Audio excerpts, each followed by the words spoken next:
All right, let's go.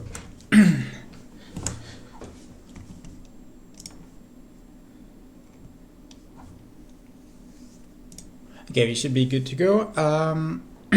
So I will actually start with casting one game, which is happening right now. It's in this tournament. They have the logo of Thalassocracy indeed. And let's take a look, because this is in the decider. I'm actually interested in this set, and then we will go for the grind. So let me open the game.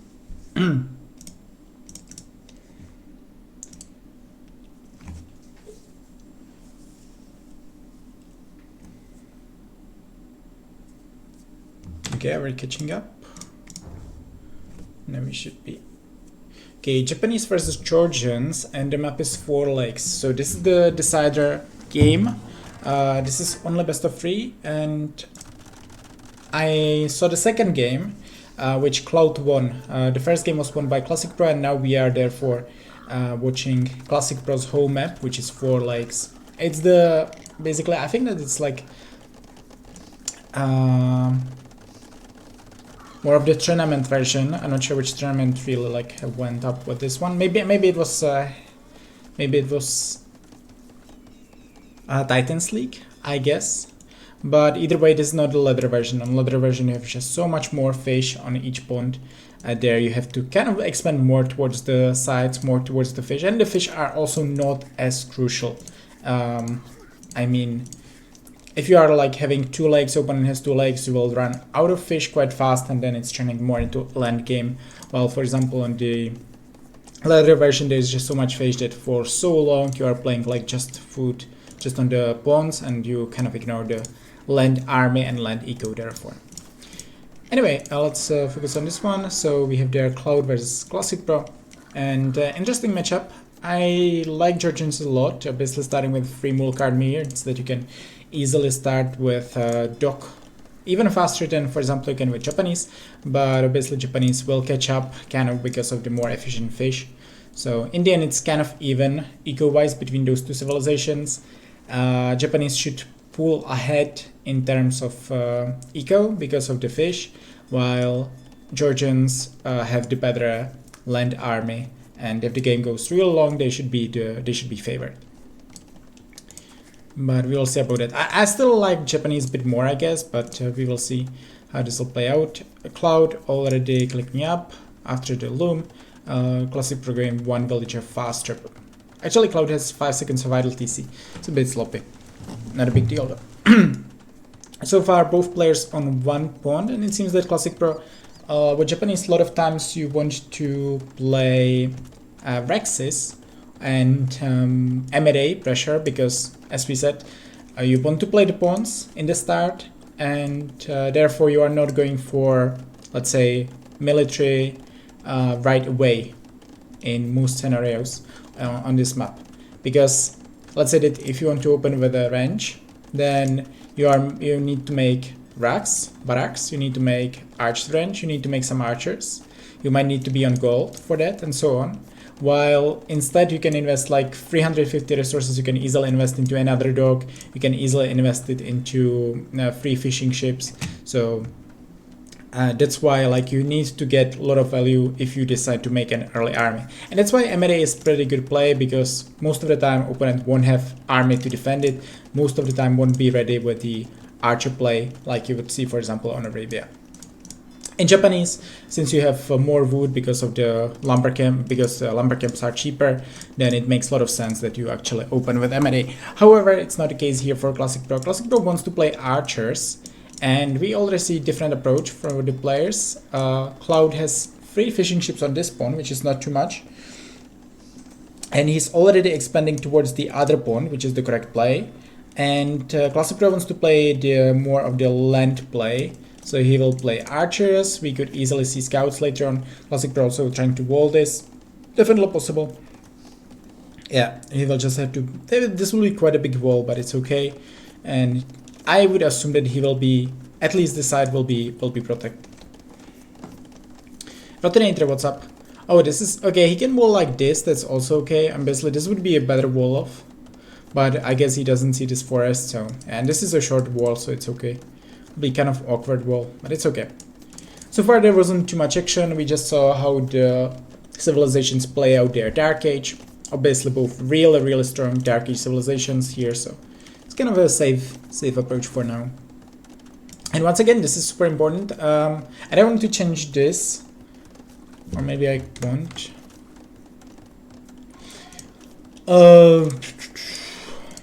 It's 1-1 right now, and this is a decider game. Can I change that it's best of 5? Or maybe I'm just too lazy to do it. Let's do it. It's best of 3. Alright. Best of 3, 1-1. So this is the decider game. Another fishing ship for Classic Pro, so he's now going for 5. Makes a lot of sense. He's only playing 1 point, so he wants to really get the use the resources here. And there are the archers, there are also some spearmen, so this is not an army that Cloud can deal with, and this will be a bit annoying on the wood line, but obviously since he has small card he can just move here and then he should be kind of out of range, so it should be all good. Also Cloud scouts obviously are regenerating, so if he gets there like 1-2 more scouts he can even take that fight versus those archers. And Classic Pro wants to use this opportunity to sneak here. I'm not sure he will be able to build this dock even, but Cloud should see it anyways very soon, so that's kind of okay. One dead scout for Cloud, but he already killed the spearman. I'm not sure what was the other unit that he killed there. And let's see his reaction. Also villager idle here, something that he could avoid. And he's kind of forced off the berries for now. I wouldn't mind if he would be going for range to deal with this army. But then it's pretty obvious that Classic Pro wants to switch into stable anyway, so I understand why you don't want to switch into range as well. He should be vault in time here. Yeah, he should. And it's kind of lucky for him, because Classic Pro could easily go around if he sent a scout in. But this is very sloppy by Cloud. This is a big mistake. So he's going to lose all these fishing ships here. And like, it's very good that he has 6 fishing ships here. They didn't move towards this point for now. But losing the fish here for nothing is sloppy. It's still 3 fishing ships, there is still a lot of food. So yeah. Good play by Classic Pro, but sloppy by Cloud to not see this faster. He will definitely clean this though. And Classic Pro's army is quite strong right now, that has to be said. He will lose there like 2 scouts, maybe 3 scouts.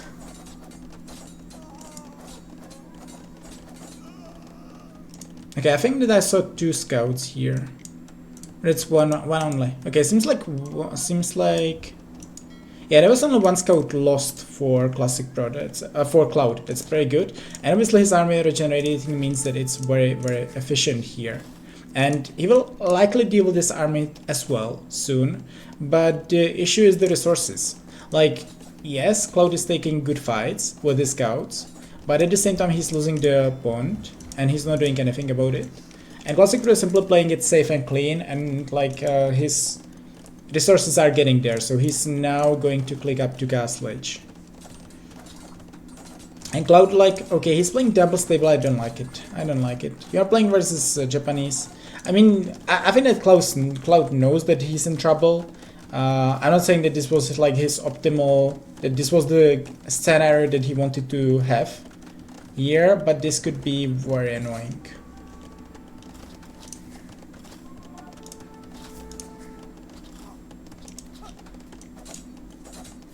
Oh, this will be super annoying for Classic Pro. This is a big game changer.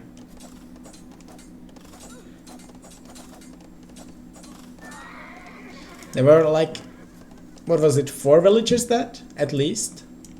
Maybe even 5, I didn't see a single villager dead before this. So 4 or 5 villagers dead. Classic Pro forced of the gold, which is super huge right now. Because you want to play for double stable, but like, yeah, obviously now he should be able to deal with this.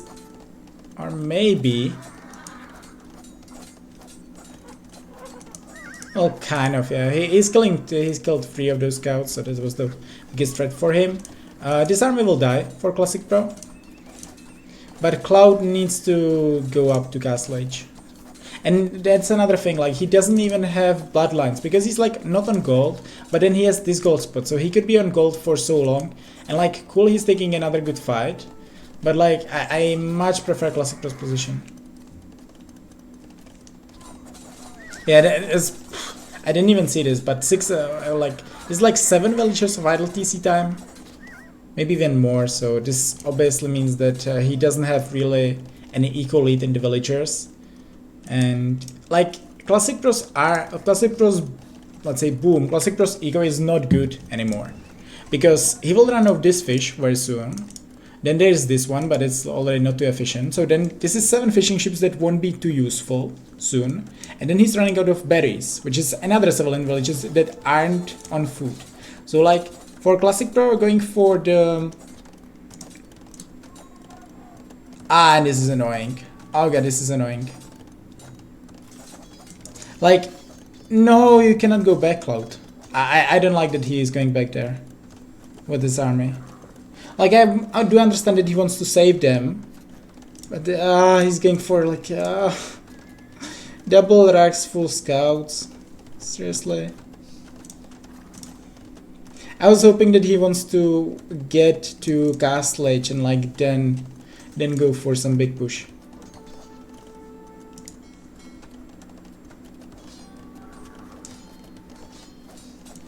I don't think that this is correct play by Cloud. And like unless Classic Pro heavily like Classic Pro gave him the opportunity to come back when he got in with the scouts. That was so huge, and if this would be Vault, then Cloud would be dead by now. But the thing is that the thing that he got in was really huge. But like just you can see 12 spears in the queue in Feudal Age it's just bad. And this is Japanese Knights, they don't have sickest upgrades yet. Usually they have armor and they have bloodline, so it's not the worst either. And like now we are taking fight versus Knights. Yeah, all the armor is gone here, and Classic Pro is just in full control of the game.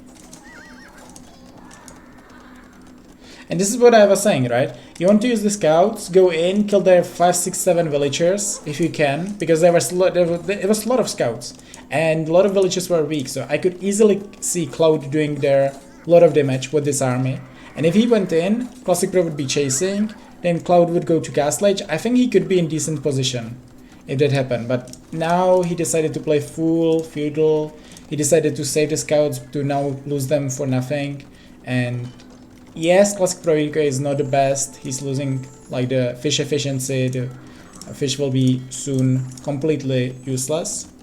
But he's still on second TC. He's healing his knights. He's going for the third TC. He's now going for this pawn, so it's all good for him. And he's just getting the value from his army. It's pretty simple. He's now up ahead in the resource collected, where Cloud was ahead for most of the game. Obviously his eco will be way better soon. It's 41 villages versus 40 now. Cloud is now up to Castle Age, but Cloud needs to play like all in knights from now on, and I don't see that being too efficient. Because he's versus Japanese and he will very likely face pikemen. Okay, finally he's dealing with the knights in his base. He didn't lose there that much, to be fair, or like he lost, I think he lost there 3 villagers to this knight army, which is quite impressive. But the thing is that Cloud can, not Cloud, Classic Pro can come anytime in Cloud's base, because Cloud cannot wall this anymore. And like, Cloud just needs to play like full all in right now. But then he has 14 spearmen. He has 14 spearmen, he literally doesn't have any aggressive army, and like this army needs to kill Classic Pro within like the next 5-6 minutes.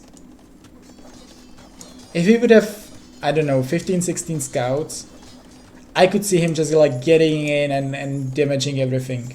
But it's not the case. Like spearmen are completely useless in terms of aggression here, basically. And I hope that Cloud realizes how behind he is, and he will go for all in. Yeah, it's kind of the case. Triple stable, obviously he has big spear army, which is once again pretty useless right now. And it's basically up to Classic Pro to... I don't understand the range switch though. I mean, I do understand it, but I don't like it. Classic Pro has to have some different read on this game than we do, which, I mean, for us it's easy, we see everything. But it's weird switch right now.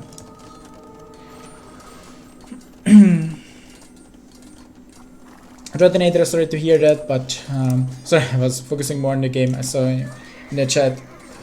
So yeah, get well. Hopefully we'll enjoy the stream today. Man, so seems that Classic Pro will win this and make it into round of 32, which is kind of expected, but Cloud gave a decent fight. But as I said, like, I didn't see like what was he trying to do here in this game.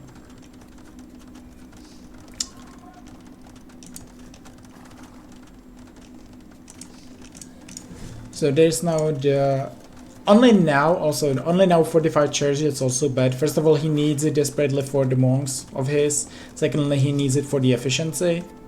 So there should be like one instantly. Second one here is pretty nice. And there has to be like all in. That's why I don't really like the switch for Classic Pro.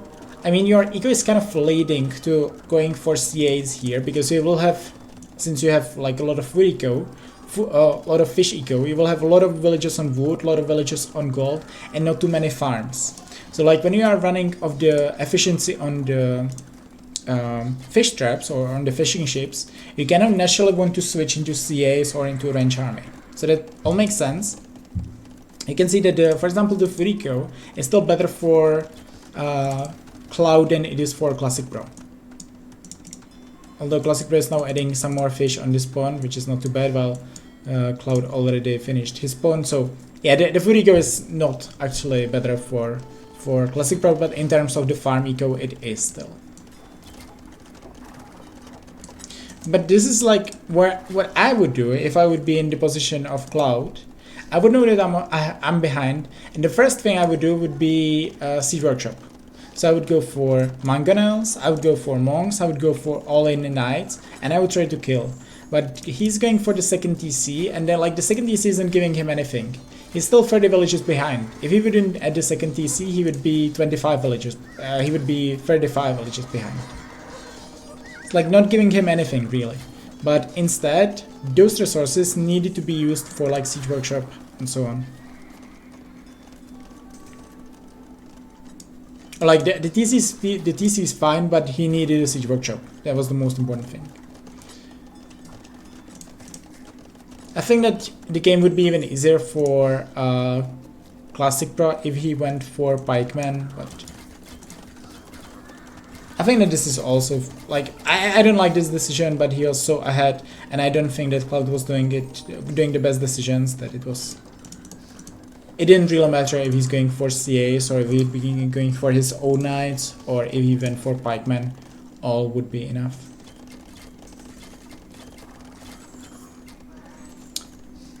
Cloud is heavily on stone.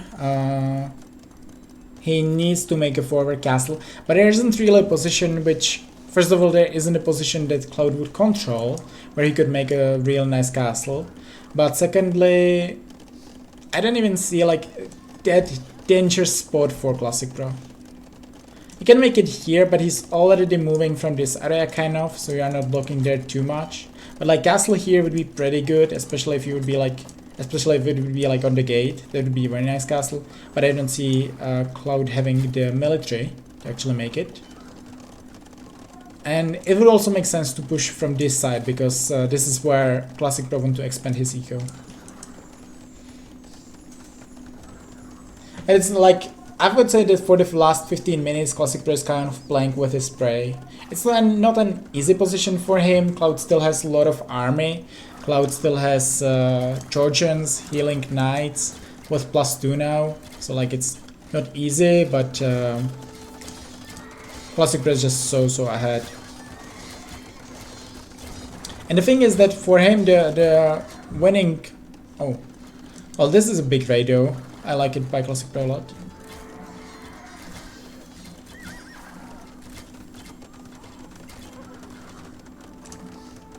Finally, we will see the pikeman switch. I mean, Classic Pro didn't really need it by now, so I guess it was fine. Yeah. I kind of like want to finish casting this game because it's a best of 3 and this is decider. The game is not that interesting anymore. The population is more than double right now. Okay, so there will be Classic Pro will try to make a forward castle, but I'm not sure if Cloud really understood this game. Like this exact game, I don't want to like question his knowledge of the game of like AoE, but like this game, I think he's reading it really poorly. Because what he's doing cannot work. Regardless of the execution, what he's doing cannot work in the situation that he is.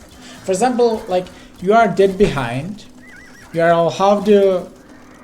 We know that he couldn't really do anything anymore to like win the game in this position.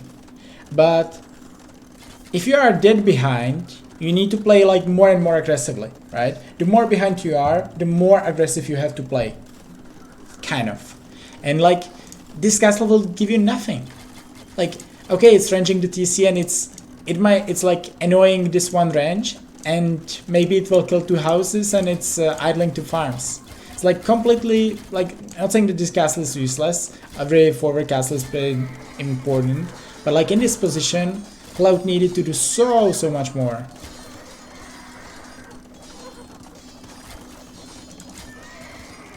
Like if you want to come back here and you know that you are dead behind, then you need to make the castle here.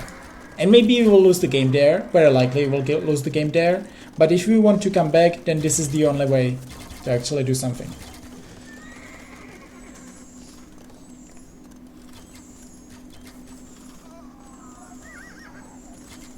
And this is another trait of Cloud, he doesn't like to give up early. I mean, if there was a later game, he would likely give up by now. Since it's tournament, it's a decider. Classic Pro is way better player than him. I do see why he wants to continue this, but I wouldn't mind if he would call it right now, honestly, because like there really isn't a way for him to come back. We should see it now. Yeah, there is a GG. I mean, why not? He wanted to pressure. He still had castle forward, kind of forward. He maybe saw some opportunities, but either way, it was an interesting set. I didn't see the first game, and I saw the second game where Cloud played better than Classic Pro. So it was 1-1, and then there was still Classic Pro's home map where he was heavily favored. So not too surprising. But I didn't mind that I saw this. Let's just get rid of this. This. Right, here we go. What's up, Bailo? What's up, guys? Going to grind. I just wanted to warm up a bit and wanted to get there some viewers watching this game. But yeah, now we are. We have a new map pool started today, and I had Arabia open for like the last month. Maybe not last month entirely, like last 3 weeks at least. And I decided to ban it because now we have pretty fun map pool, in my opinion. And a lot of those maps are in the tournaments that are happening right now. Remember, because there will be Warlords. Warlords is starting in like 10 days. Obviously, we want to play the maps that will be in Warlords. I don't mind Meganidom, for example, but there, you know, BF will be in Warlords. Arena, basically my home map, every tournament. Socotra will be in Warlords as well. And Islands won't be there, but there will be some like other water maps that don't play that differently. But also Islands is a map in the Tassalokrasi Cup, where I will play tomorrow versus Leaks. So like, I think that this makes a lot of sense for me. We want to try different maps. I will obviously open Arabia sooner or later, but I kind of want to play those maps right now. And I dropped a lot of rating. I think that I was playing like 2k free plus recently on Arabia. I did improve, but now with this map pool, I think that I will go over like really high soon. And today I played 3 games so far. All 3 were on Socotra. I won all 3 versus fairly decent players. So yeah, I guess I will get a lot of Socotra. I'm not too excited about playing a lot of BF, but there isn't much that we can do about this. And I want to get obviously some islands, some arena, just to get a feel.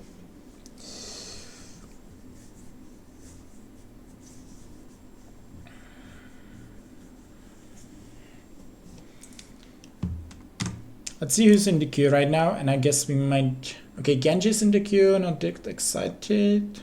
We could get arena versus him.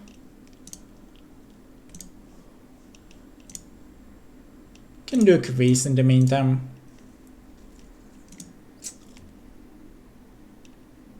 It should be easy.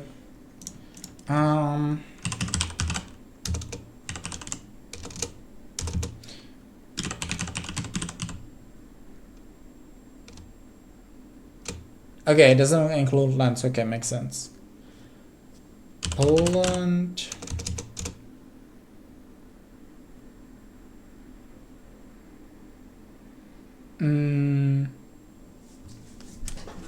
Okay, let's focus. Finland is there, Iceland, and one more, Ireland. Oceania,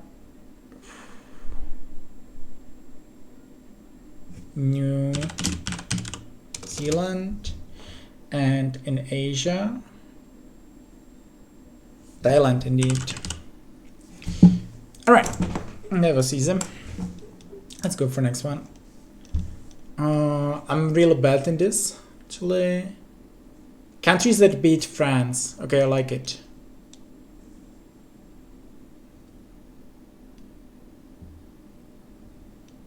I'm thinking if I want to do more this one or this one. Okay, countries that beat France, I like it a bit more. Highest population in Europe. Well, for example, Germany. The largest country without the desert. Brazil. Most visited country by Chinese tourists. No. Okay, well, let's try Japan then. Most countries colonized. Most nuclear energy generated. Most speakers of Romance language. Romance. What is Romance language? What the hell?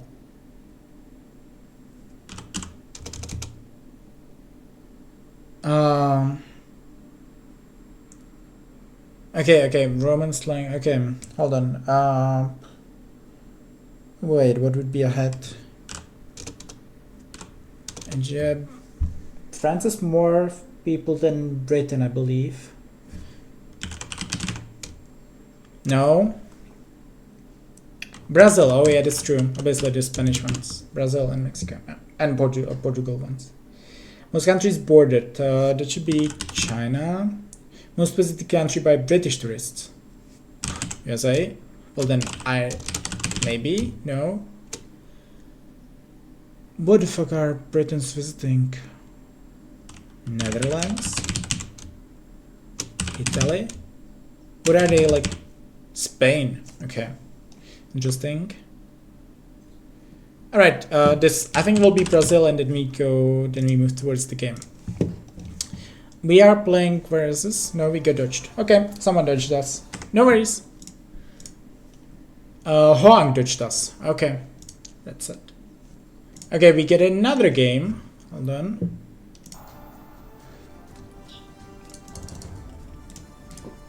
With on Socotra, maybe. Where's the Soxy? Alright. It says that I'm getting a lot of dodges on this map pool. So we will see if we actually get a game. Gods vs Tatars, I like it.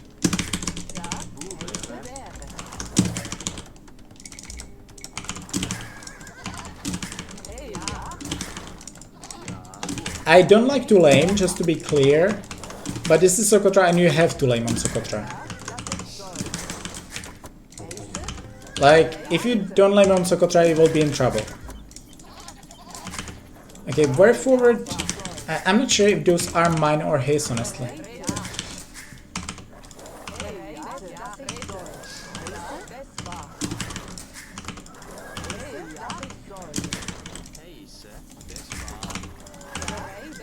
You need to take the elephant really fast, because laming the elephants is basically GG.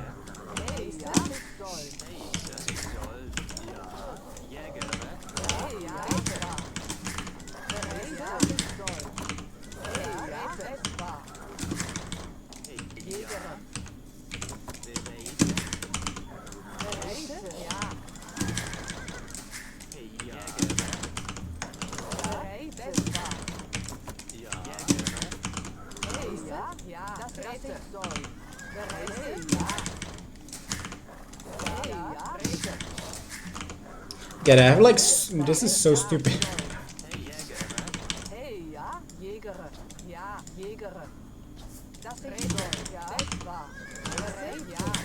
So where are the other deers or zebras?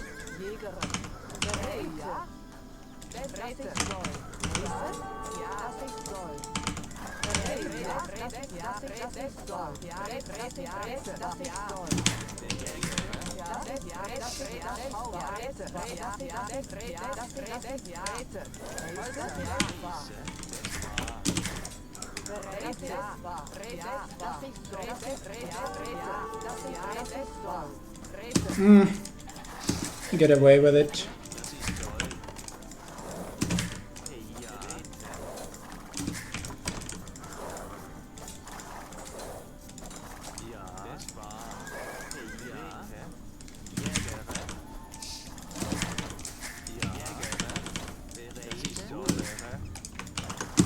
I mean, I'm first loom, which is not the worst.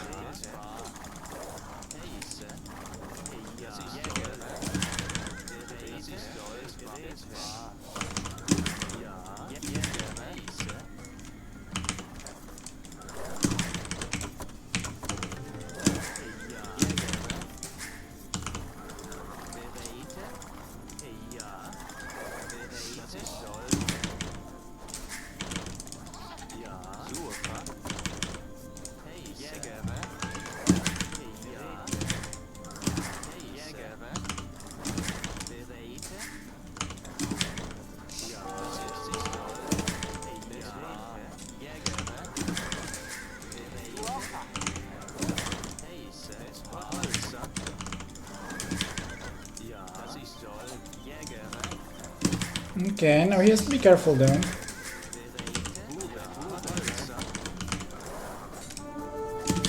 I'm winning this, right?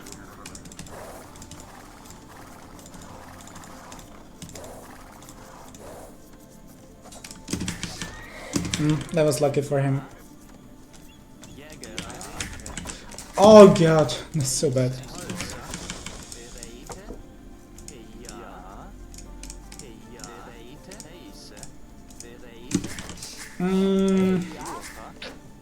Didn't scout my boar. Not my boar.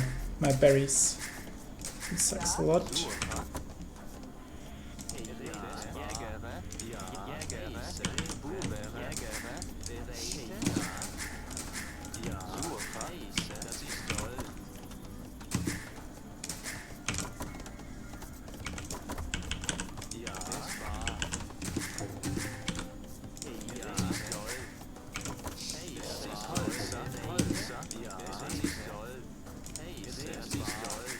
Where are my berries? Okay, here they are.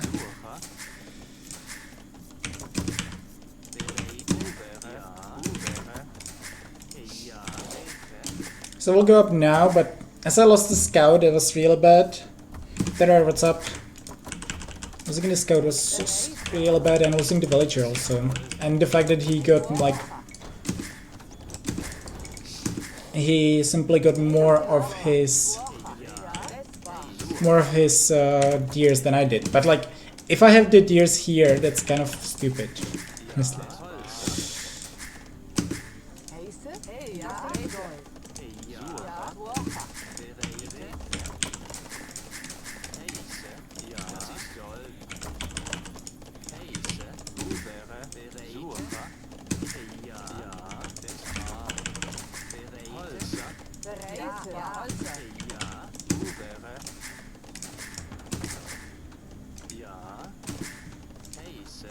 And basically this is super exposed area for me right now. I can kind of wall around the gold, I guess. So I will have this area safe.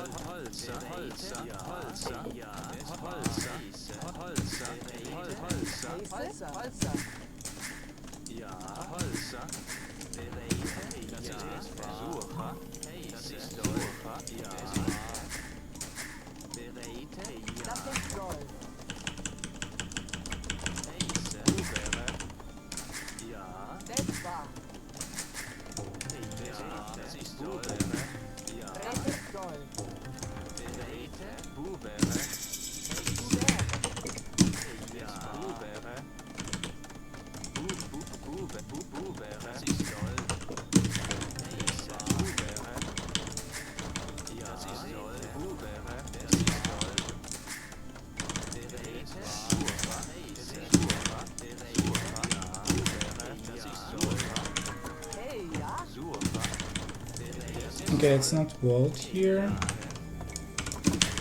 I don't have a good eco so far.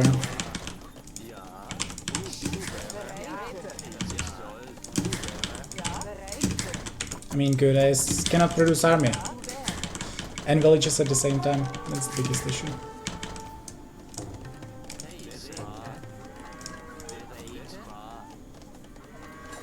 Okay, it was definitely worth it for me.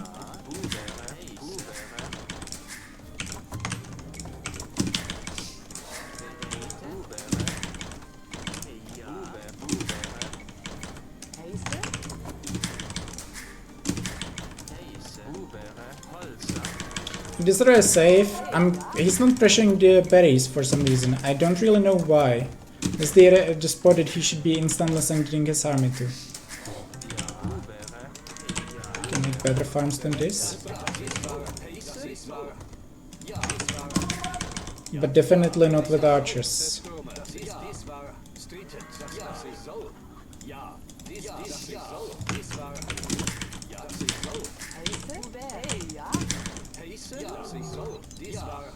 Good dog.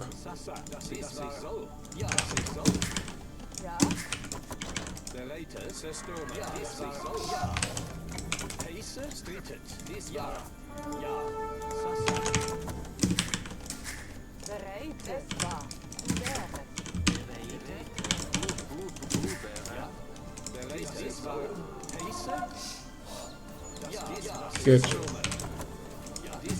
I can just stay there and be annoying. It's actually way better than I would be expecting here.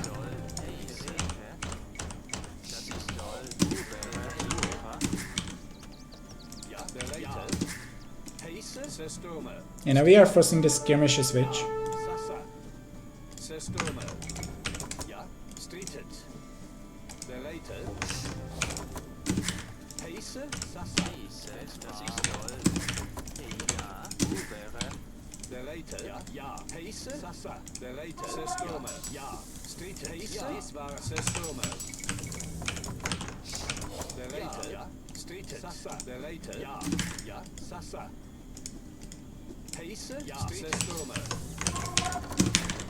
In case he's going for some knight switch.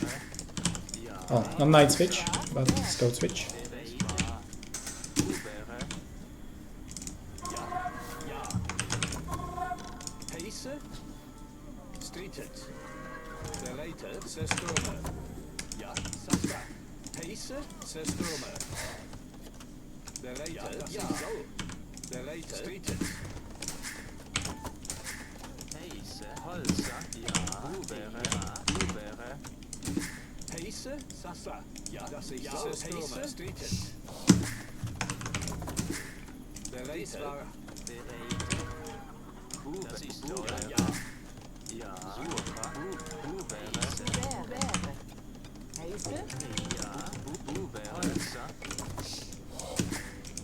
Okay, definitely liking my spot right now.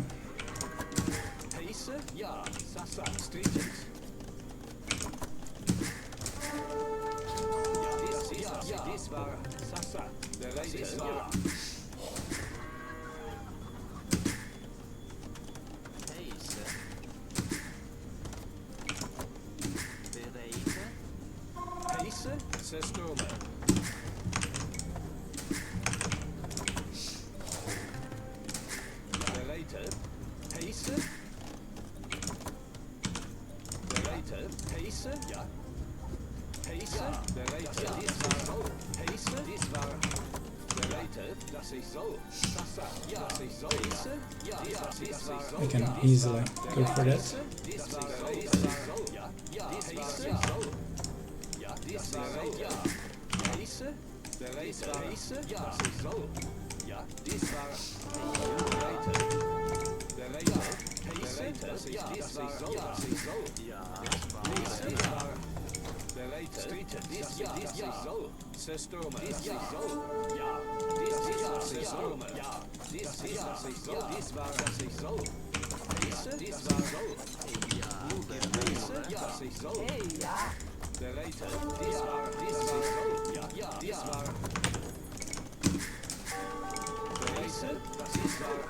Ah, that's great.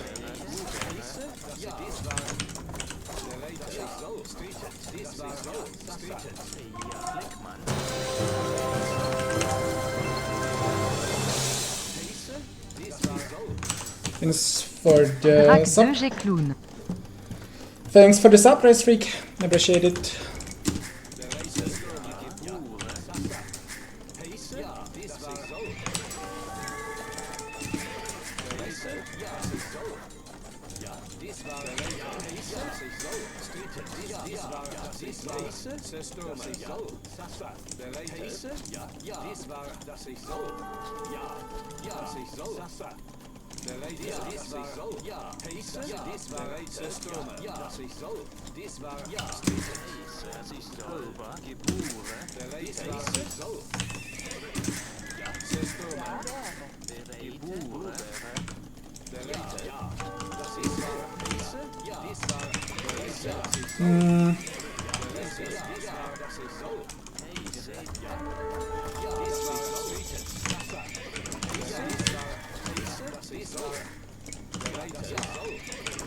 Should have gone for double stepper here.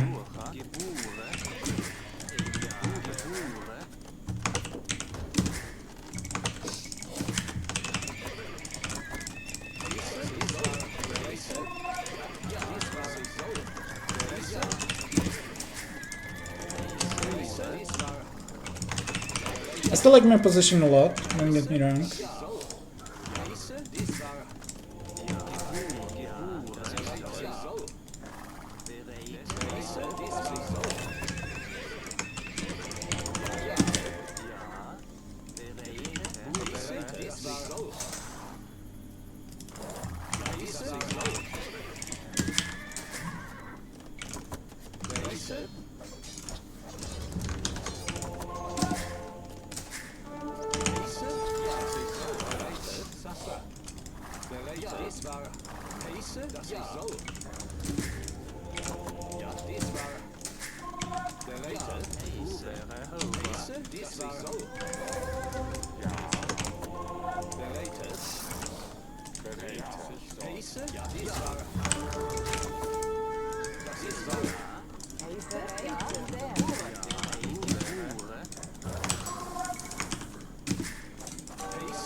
Oh wow, he killed him on. Okay, that's bad.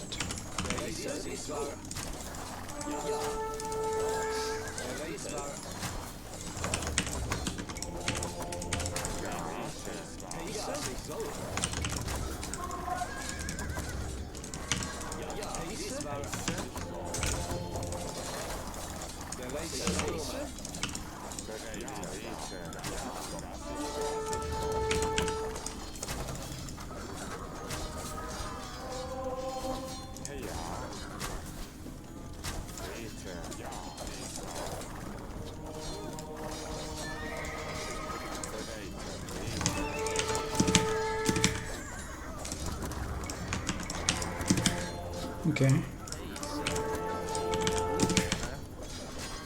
That's a big cleanup drone.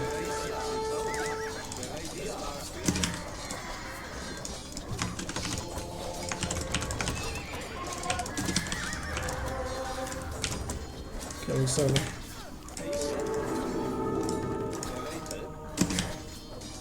Ah, he got it.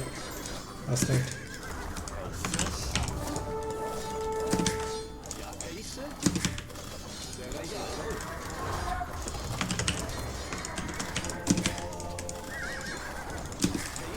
Go on. Ah, let's not go in.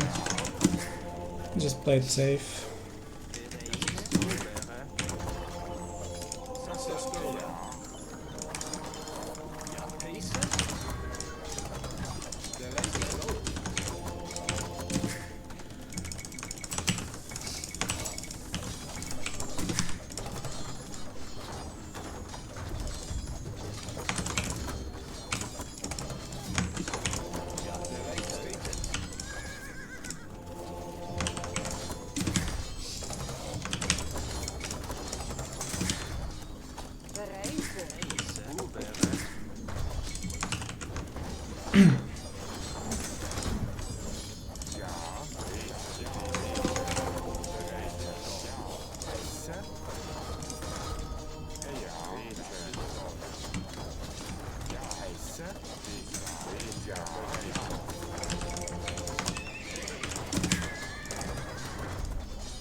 Oh god. That was so sloppy.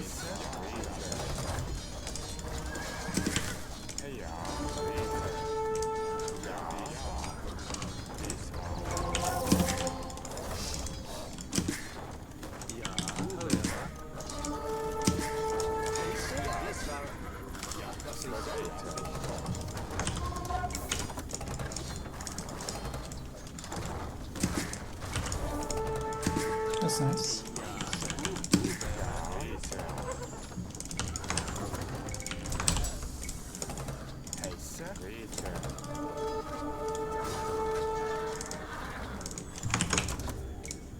Being kind of careless with my army right now, but I believe that my position is just way too good.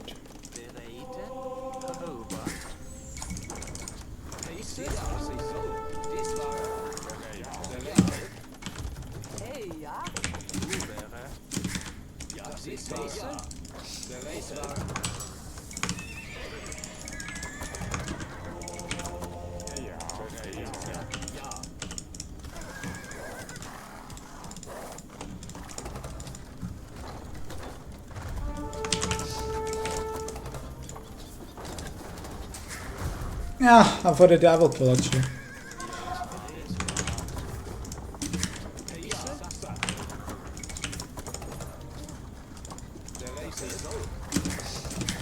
Should have more mangonels, like mangonels are the main.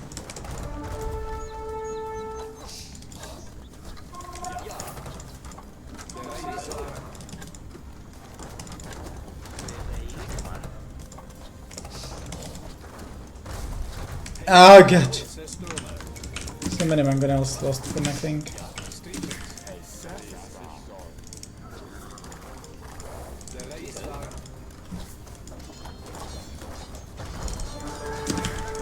Have to be careful.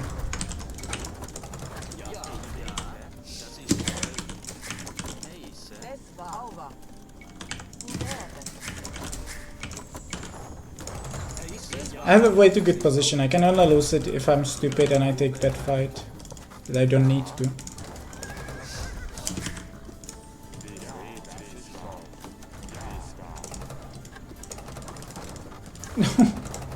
That's not what I wanted.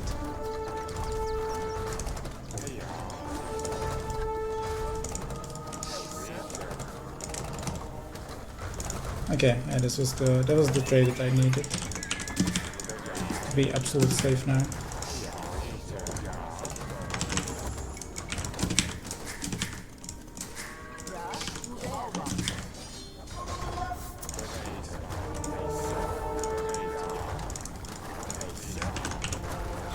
I don't need perfect micro on this because I know that he won't take the fight, right?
I can easily play their full class lead. There's literally nothing that he can do against me playing all in Castle Age for this civilization.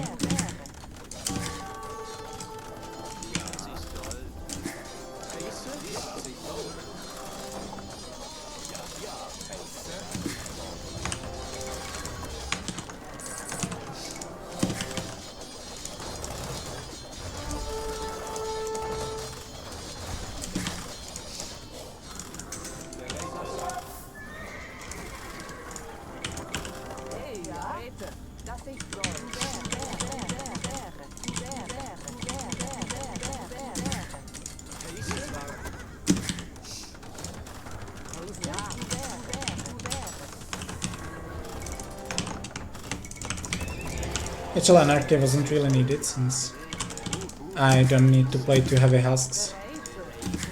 But it's fine either way. Like,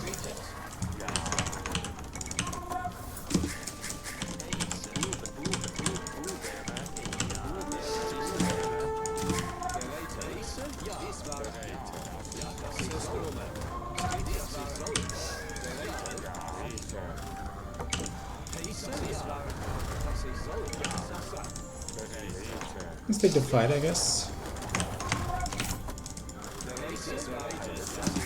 Should I?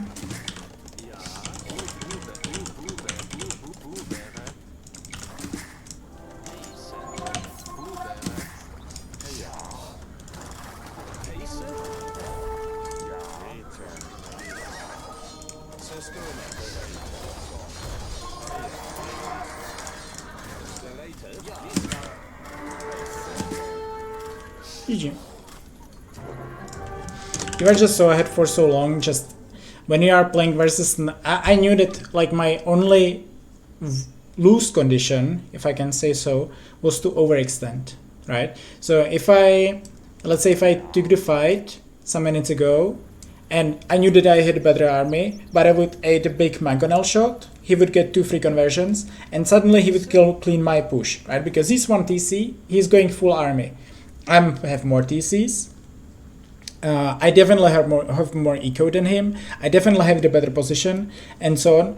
But like, if he would clean my army, and I knew that he has a lot of army, right? He would never be like just straight up booming. So maybe he has second TC, but most of the time he would be 1 TC. Then I know that he's going full army, and if he cleans my push, then suddenly he's, he wins the push here. How could I defend this area? Then he's basically in my eco if he massively wins the push. So for me, the safest way was to just mass pikeman, stay safe here, get there some mangonel trades, get this hill, which is on super nice position for me, and just play it from there. The game was over for quite a while, but like, I could only lose the game if I went for a big decisive fight. I didn't need to do that. But I think that we were so ahead from feudal age. Like, opening archers on Socotra is simply bad. It's only good if opponent would open scouts, but no one would do that on Socotra. Because even if I would be opening skirms and he would be opening scouts, I'll just go back with my skirms and I will make 1-2 spearmen. And then he still has to switch from the scouts. Scouts are simply not a good unit on this map. And therefore skirmishers are so good here, and they are like way better choice than the archers. So I think that like the Dark Age wasn't good for us, but him choosing to open archers, and that also means that he had to be on gold. So he had some villages on gold, he had to have the mining camp, and for us we had every single villager we had on wood and food. So that's why simply this worked better for us. Then we pushed him back, killed the archers, pressured him from the berries, forced the scout switch, and suddenly we are so ahead in the uptime. And like, the thing is that we kind of knew that he should go for scouts. Like, either he's going for scouts, then he's pressuring me back, but as I said, I don't really care. because then I will just push him back in with my way faster castle time. Or he's not going for scouts, but I can then pressure him in feudal age, right? And then similar, my position is better going to castle age. So it's like loss for him when he opens archers.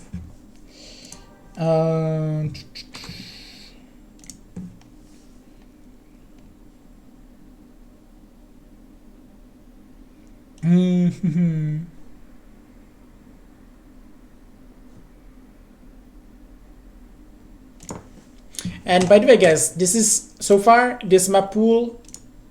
That was the 4th Socotra. I didn't play a single other map yet on this map pool. When I have arena favorite and 2 other maps opened.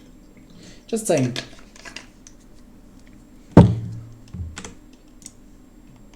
Let's see who's in the queue. Hoang is finishing his ban.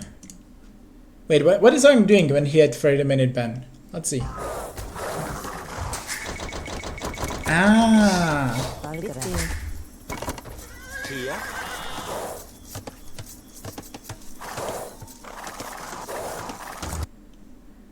Hoang was practicing versus AI.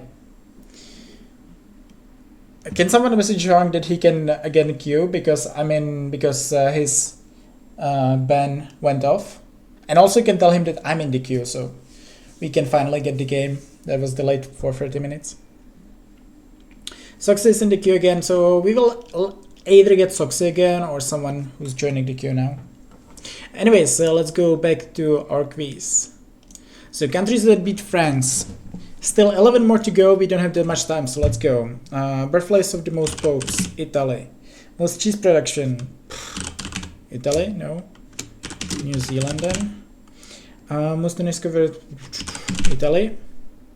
Fastest train in service, Japan.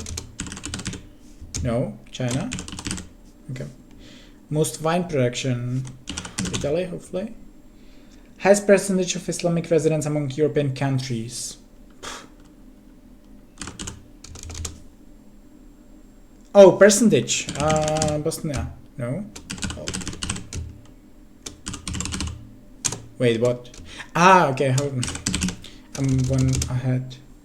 How is the highest mountain within Europe? What? I mean, okay. This has to be Bosnia. Most erosion wins. Where's Ramaku? I don't know, Sweden? Okay, good. Most distance traveled by rail per person. Largest country with land on the prime meridian.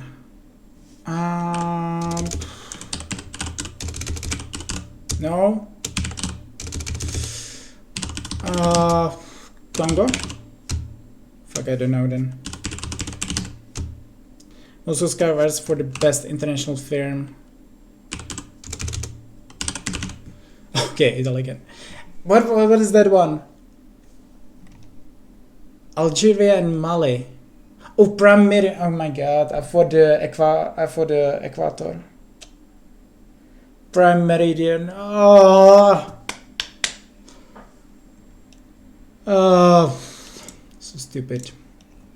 I thought that it's meaning like the, well, I was stupid. I thought that it's meaning the like some part somewhere like on the that some of the territories of France over the world is on the equator, and I had to guess something bigger. Ah, stupid me. Okay, Socotra. Is it Hang? No, it's Soxy again. Okay. Let's go.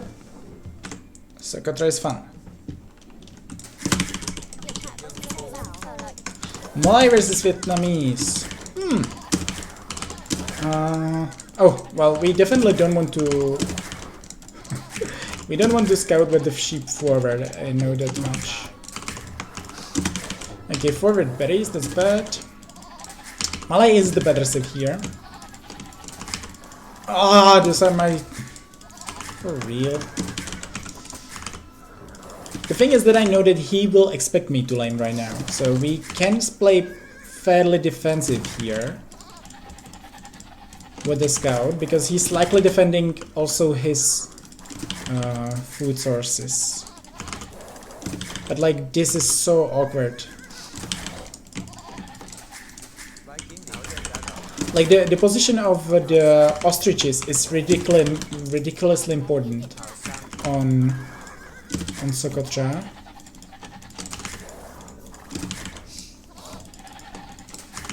And I don't see my rhino as well. That's also not a good sign.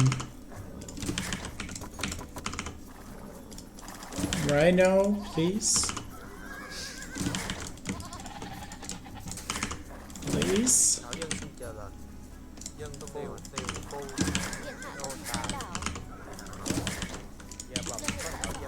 Okay. Okay, there's the elephant. That's good.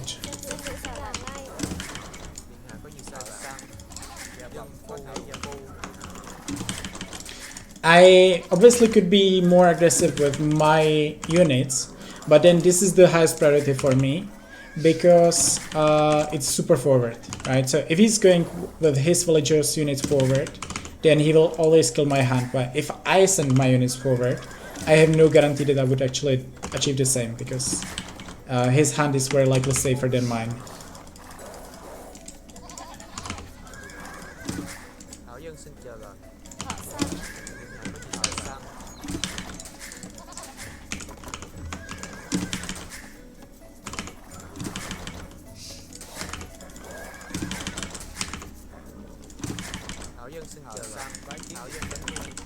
By now I'm fairly sure that he's luring his ostriches, same as I am, right? So that's my... I'm actually very delayed with the rhino because I'm confident that he's not going for it.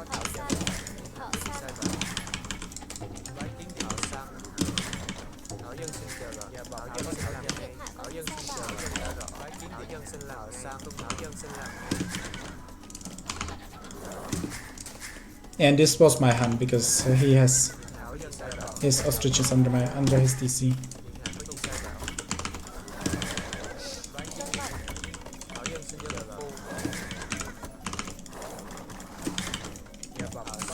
Vietnamese is not a bad save here, but Malay is simply faster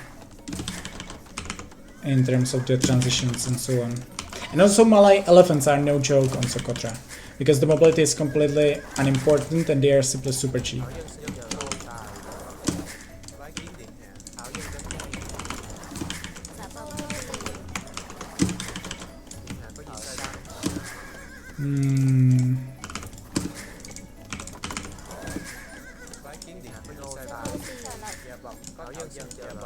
I think we should be able to go up 19 pop here.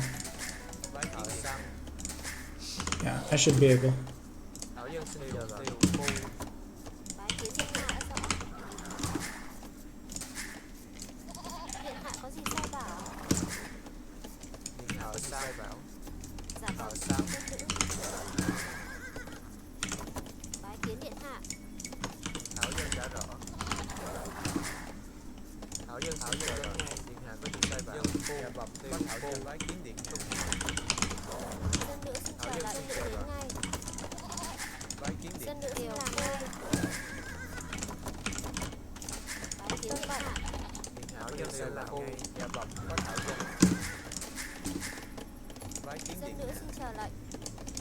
I think sending their more villagers on berries is never bad on Socotra because, especially if you have them dead forward, you can always be pressured of them.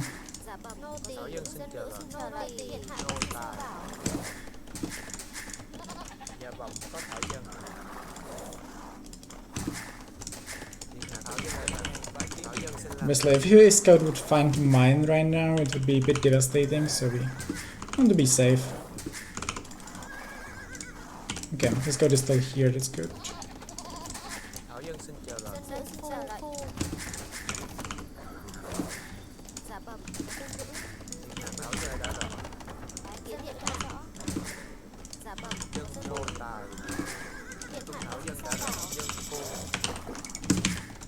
So he was significantly faster, but I don't think that he had the eco to... Oh, that's nice.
You were extended here.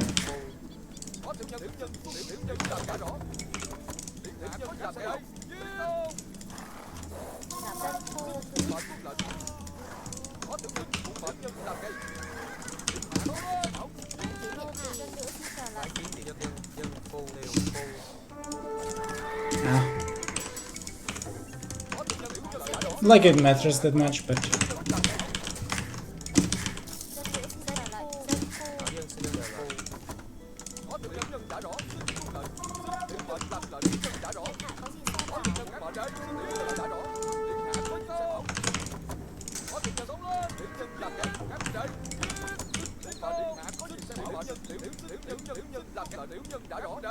it's sloppy.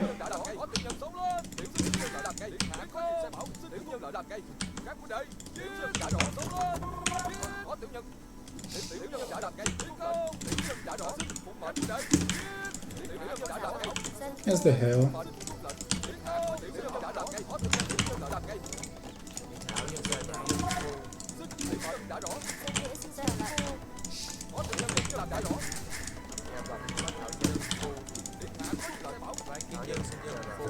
Ah, what? I didn't finish this one. Okay, that explains why I was out.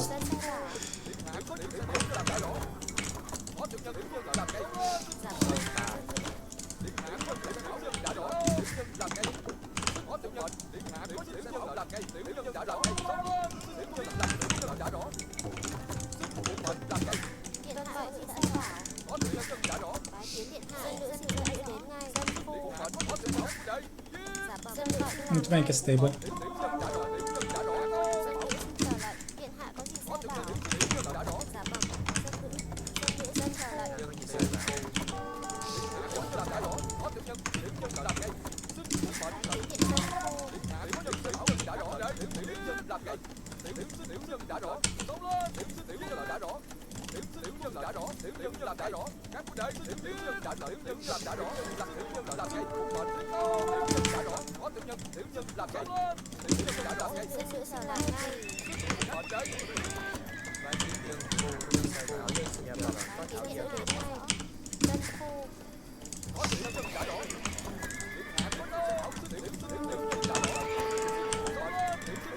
He's doing the same, as you can see.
It's a long field age though, this is good for me.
It's good.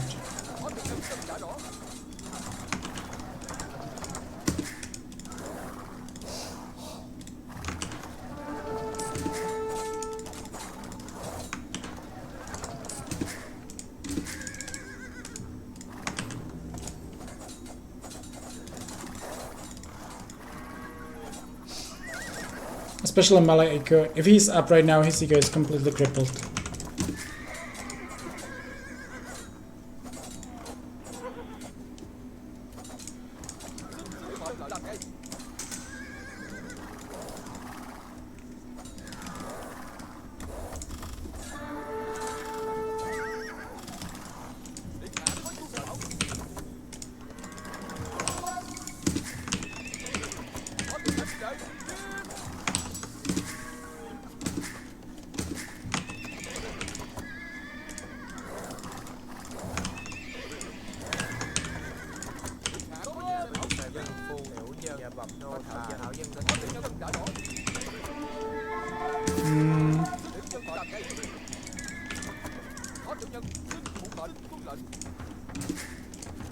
I'm not even sure if he's up, to be honest.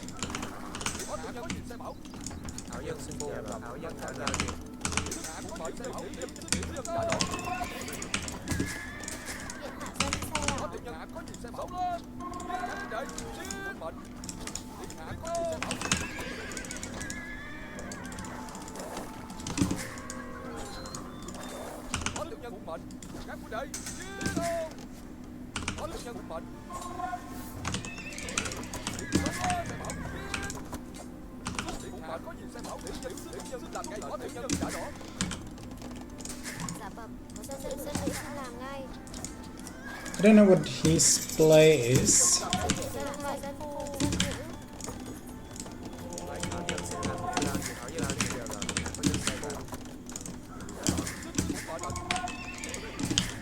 Either way, I'm very positive that this is not a bad army here.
Ah, bastard.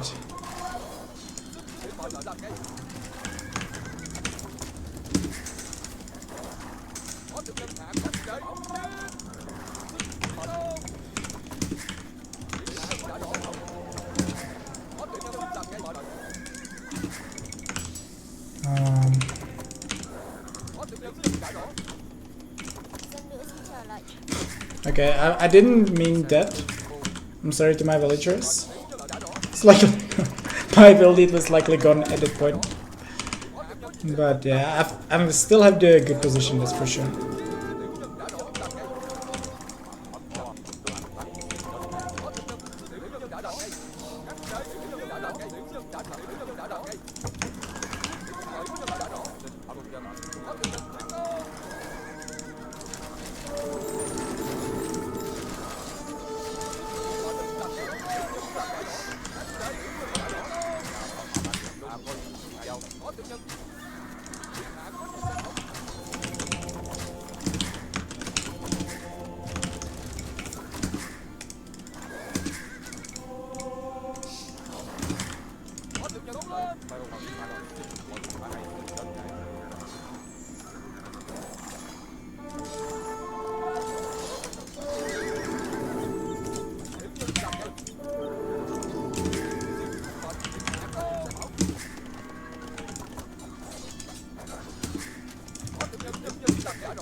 Pretty huge upgrades right now.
Okay, that's GG.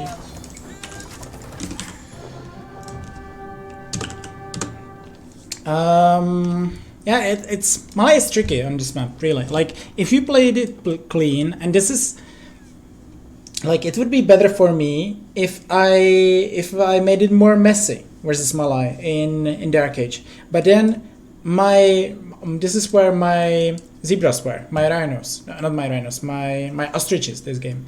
So I had ostriches here, literally in the middle of the map, and I didn't know where his are. And then if I go forward with my villager, and I like trying to lame him, you know, so I need to send a scout, I need to send a villager, try to kill his ostriches. I don't know if I can find them. I don't know if I will be able to kill them. Imagine if they are here, it is possible. I might not kill them. And then, well, in the meantime, if I don't go forward, I can kind of get at least 3 of my ostriches from there, and it's kind of safe for me. And because they were so forward, I had no guarantee that I would kill his lame or that I would be able to lame successfully. But if I would try to make it more messy, then there's high chance that he will actually lame me. and that's why I kind of had to play this way. Wasn't too happy about it because versus Mala you want to make it chaotic, but in the end the Skim War and then the Scouts, which was I guess fairly good, and then since we got the Scouts in, it was basically GG, I would say. They made the map bigger, right? I don't think so. I think it's the same Socotra all the time. Like there's simply 1-2 big hills in the middle, right? Whoever controls like this hill, it's winning the game. It's simple. Basically, this hill. I kind of was pushing towards this hill since the start. I felt that this will be, but yeah, obviously this would be more crucial hill. It's a smaller one, but there are the resources, and he's closer to it. So I should have been pushing towards this hill mainly, and this is where he had the army, where he had the production. I mean, I do like Socotra, and well, I'm banning Arabia because I don't want to play Arabia all the time. I think that this is, like in many cases, I'm really struggling in feudal age in Arabia, and this is Socotra, how it's played is like it's like super intensive Arabia gameplay in feudal age, that is. We saw it here, right? Well, for example, on Arabia, it wouldn't look like this, even if we both open skirmishers, which wouldn't be that legit, but let's say that both of us would open skirmishers, we would mainly focus on the walling. So I would be walled, he would be walled, and then the skirmisher fights wouldn't really matter. But there, since you are so close to your opponent, you can instantly pressure. So if you are winning the skirmisher war, you can instantly pressure your opponent. You have to add scouts, and you have to have decent macro behind this. It's like super intensive Arabia, in my opinion, how it's played. I know that this is not what the clowns want to play, but this is how Socotra is played. And then it's obviously quite interesting in Castle Age, where you have to play all in.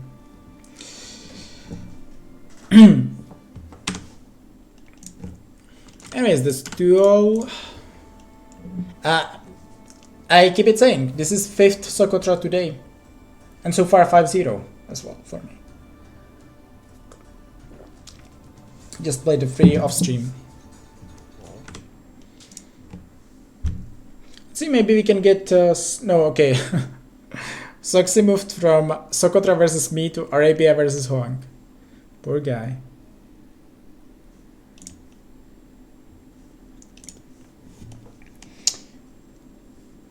Okay, fast game. Let's see if we are dodged or not. BF versus Lewis. That was fast.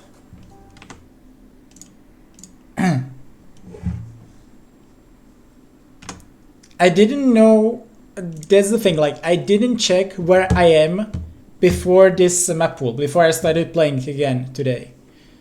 But I wanted to check the Dodge leaderboard. Dodged? Okay, let's see if I'm here. I bet I shouldn't be, right? Oh, Terror is a big dodger. Okay, first of all, let's make fun of the one dodging. Okay, Morg, big dodger.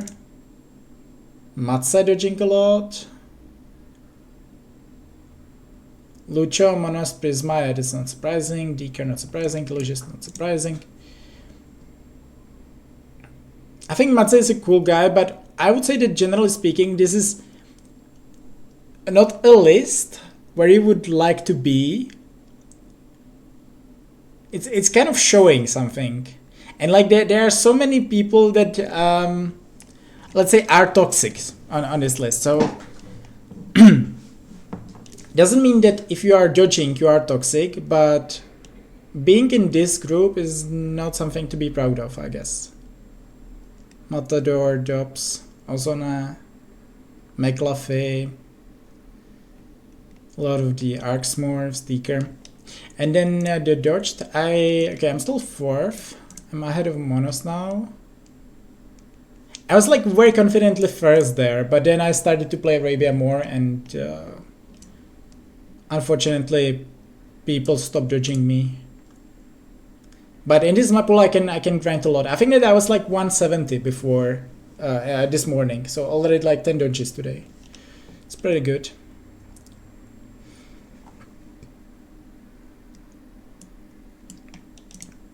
If Deeker isn't playing much this map pool, I can likely catch up on him. I think it's definitely possible. I have more time now. I have like a lot of time during this map pool. I can do it, I guess. Okay, anyways, let's continue with the quizzes. So there's, okay, we might get Levis again. Or Luis. Demo is queuing. I think Demo likes BF, so we might get BF versus him. Okay, we did this. Okay, let's go. African countries with the most Christians. It's only 10 though, so we should manage. And there's also the percentage. Okay, it should be quite easy. Because we kind of know the population here. So obviously there has to be Egypt. Wait, that was bad. There has to be Nigeria. There should be Kenya, I think. Okay. I think Ethiopia could make it as well. India is 75%. Okay, I thought it's less than that, but we should see South Africa. Oh, we don't have that much time. I need to speed up this. Something like Sudan. Not really. Tanzania, Mozambique, I could see. Let's try Congo. Indeed. This will be tricky part. Namibia is too small. South Africa we have. Something like Botswana.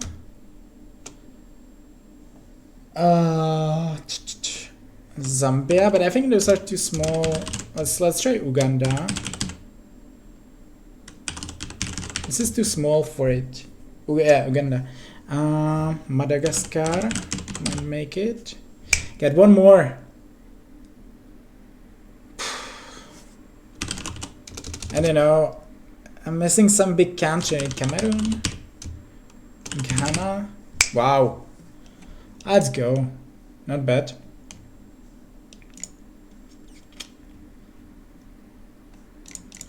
How is it looking the queue? Still assumes like Luis.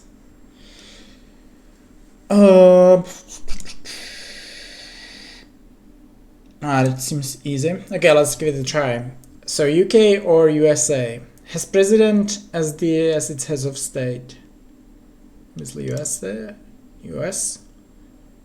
The higher GDP per capita should be US. Higher population density has to be UK. Red, white, and blue. Obviously, it's both. UK. Both. Higher murder rate has to be US. I could see both here actually. More than 10% of residents were born in different country. I think that's rather UK. I don't think it's USA honestly. Might be close though. Let's give it both. Higher average latitude of the two. It should be UK. No. It should be USA. I think. Eggs are typically refrigerated in the grocery store. Okay, I'm still confused about this one. I don't know. Let's keep it with US. How I'm supposed to know this? Road signs mostly use miles, not kilometers. Hopefully both.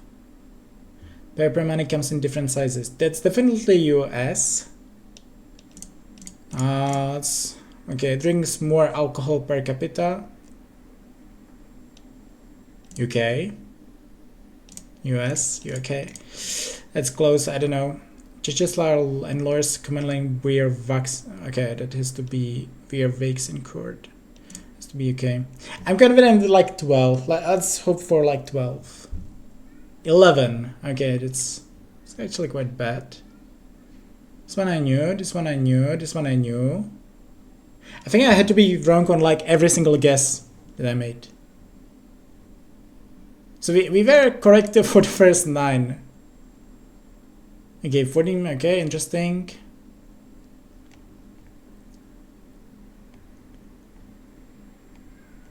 So all those we kind of knew. Okay. I didn't know this one. It was just random guess. This one I was expecting. Okay, interesting. In the UK drinks more. Whew. Not a bad. Not that. Okay, let's go. Arena. I'm versus Street Beat. I think this guy is like 1800. Let's put a big mirror.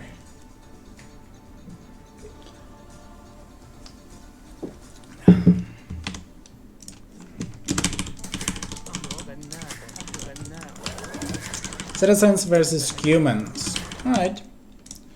And he's 1900, okay. This is a good matchup for humans. I think that we should be going for all-in push here.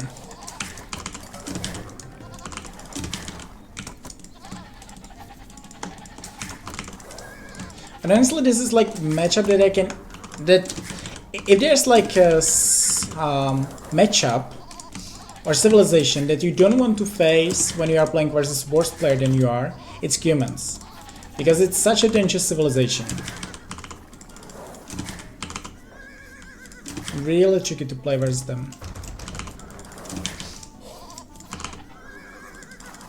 And like a lot of times, if let's say your push fails, or if their push succeed, then you are in a position where you cannot really come back. It just snowballs so badly. Not saying that humans are like that good, but I would be much more confident if I would be playing versus Burgundians, for example, than versus humans.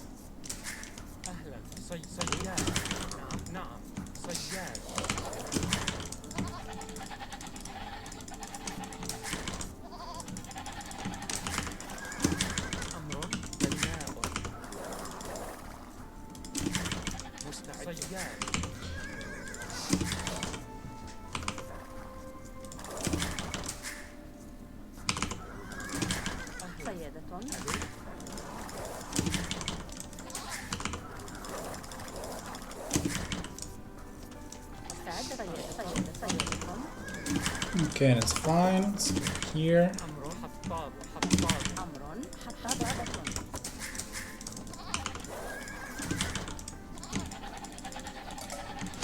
This ship has a lot of scouting to do.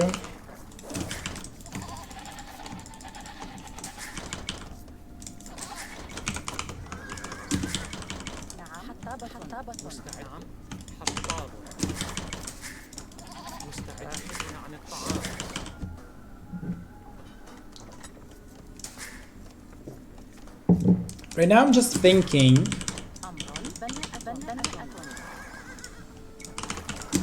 what is the better option here?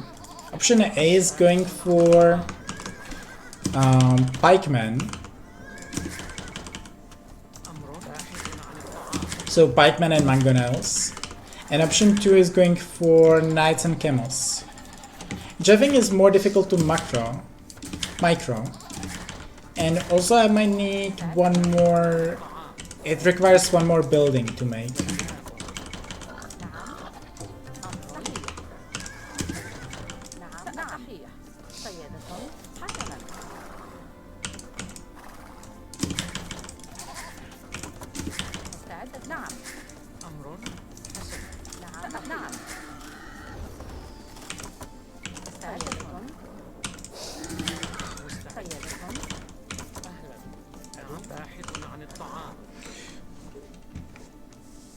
You go for the more difficult stuff.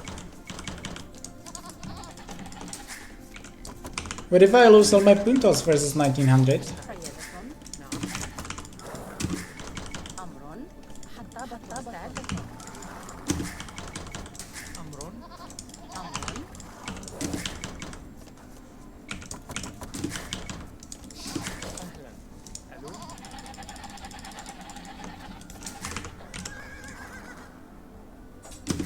That's good.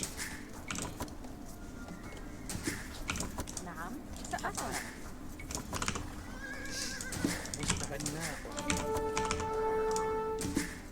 أمر صحيح. سأفعل. استعدت. نعم. سيارة. نعم حسنا. I was like gonna be chasing him forever. I think now is about the time to go back. Because he could be up in like half a minute, I think. I think he might actually be up even before that. He could be up like now, I guess. We played this one perfectly.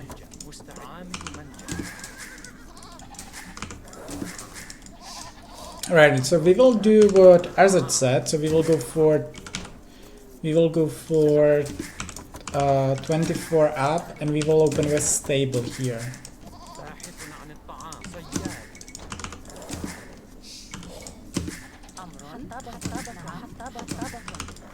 So there he is.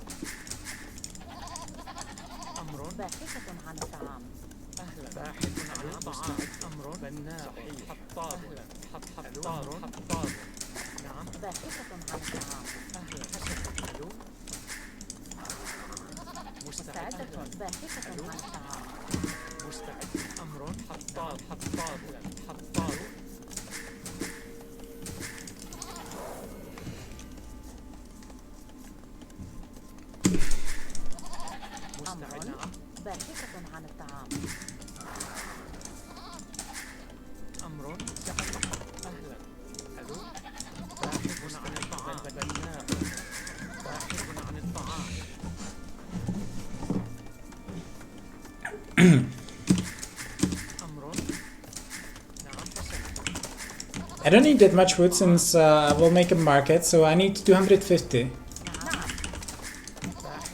Doesn't look like I will get 250 wood when I will reach Castle Age though.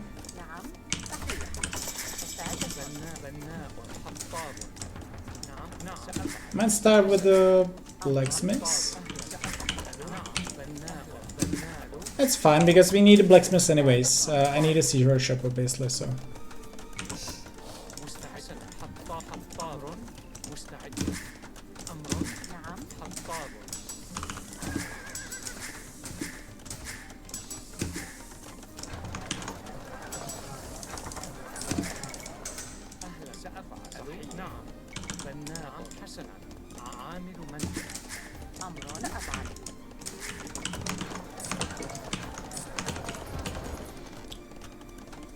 Thinking if I won this, but I likely not. I don't think I can afford this. But I can.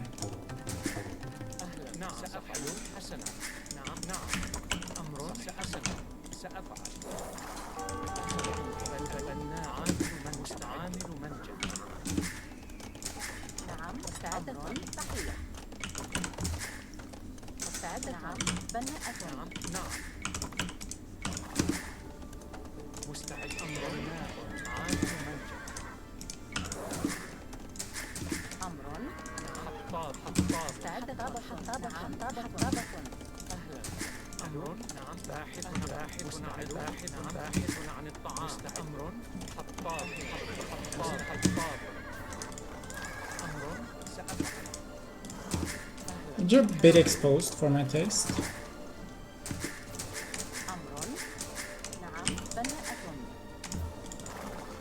Maybe I'll actually make a scholar. Should have made it before those two farms as well, I guess.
بناء سأفعل. نعم حسنا حتى ضبط.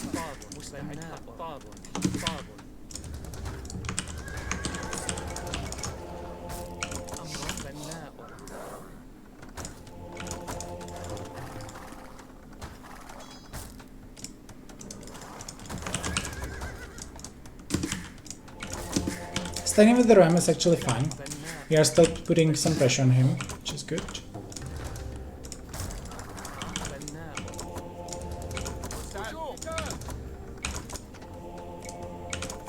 This will go down super fast as well, nicely.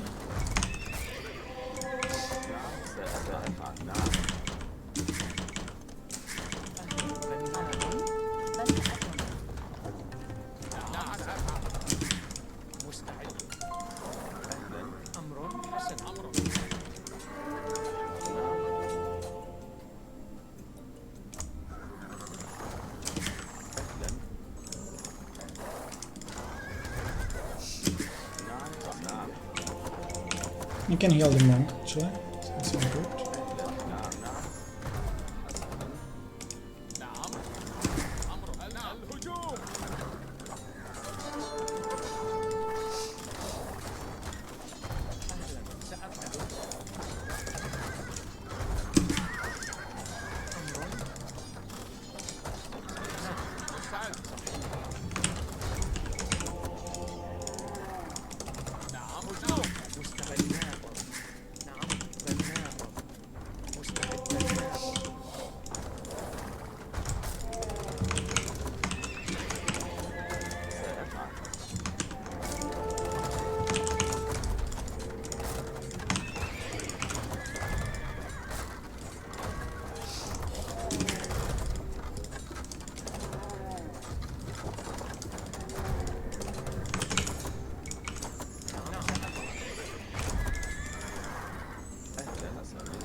Well, it's definitely doing the damage, right? We are killing.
Okay, I need to reposition a bit.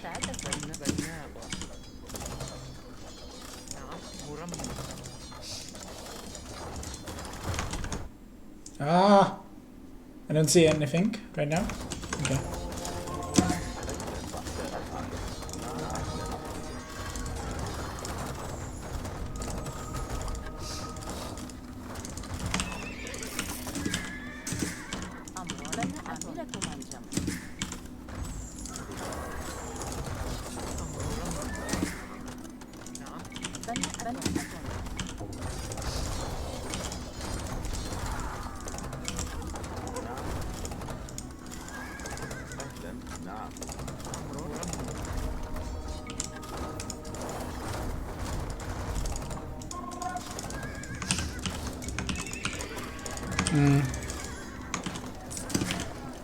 Sorry, what?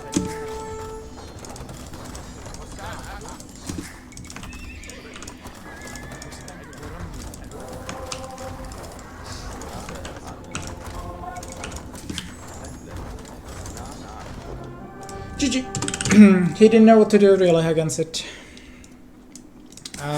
Option 1, go for generally the best option, go for full feudal age, spearmen, scouts, try to fight this with full feudal age army. You have just like lots of defensive farms, full scouts, full spearmen. It can work. It's a legit choice. Not saying it works every time, but it works sometimes.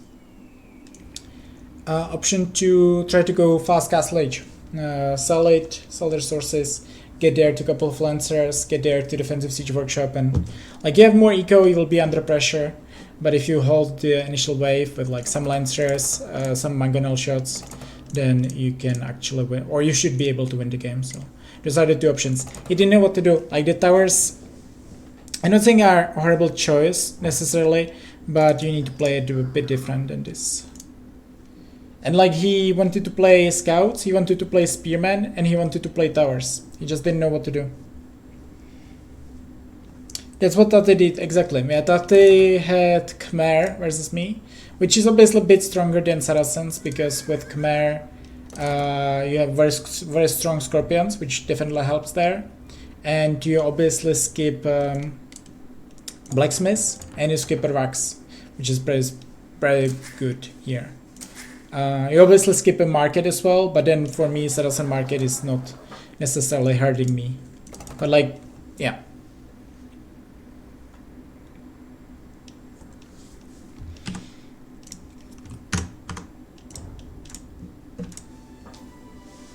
You can see resources ahead, but in the end it's not by a lot, which is very common in this situation. Like it's still by a lot. There's still a lot of resources difference. I have 3k more gold than him, and he has 2k and 1k basically, so this is like even, but then he still has 1k more resources than me. Well, it is what it is.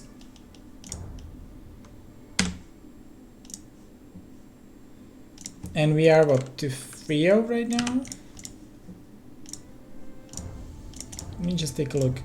Who did I play before? It was still before the launch. There I can delete. That was what I was packing.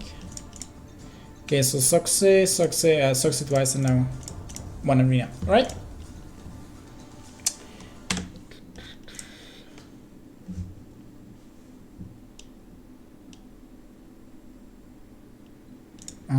Can I check myself? Where did I start it? The day today? Let's take a look.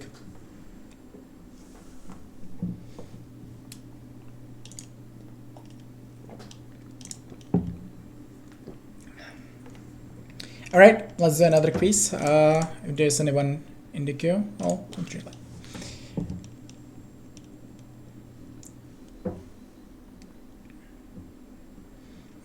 It doesn't seem too interesting. Capital city is based on the first two letters. That should be quite easy. Okay, let's give it a shot in case we get dodged. Versus Guangtre on islands. I think that we will get dodged.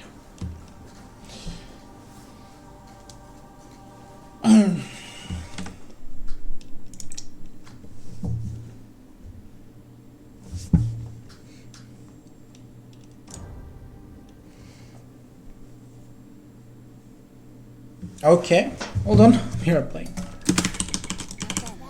That's a bit surprising.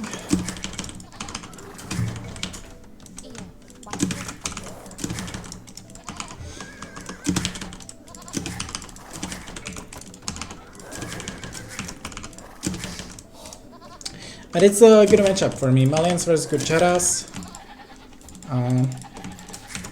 Yeah, I mean, he kind of has to land here. Malayan, so basically saving, like getting more gold from gold miners, and saving wood on buildings is just such a huge bonuses here. And on the other hand, Gujaras, like the mill start is not too good on islands, generally speaking.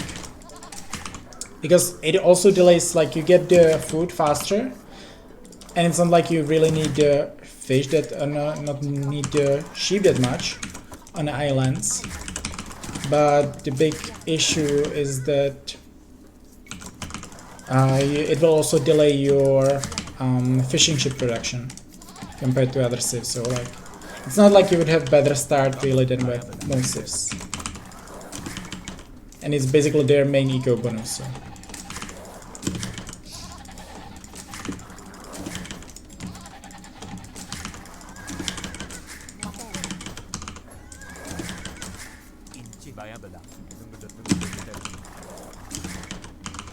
I think that I want to go for forward dogs, couple of fires, and just defend the landing. That's my guess.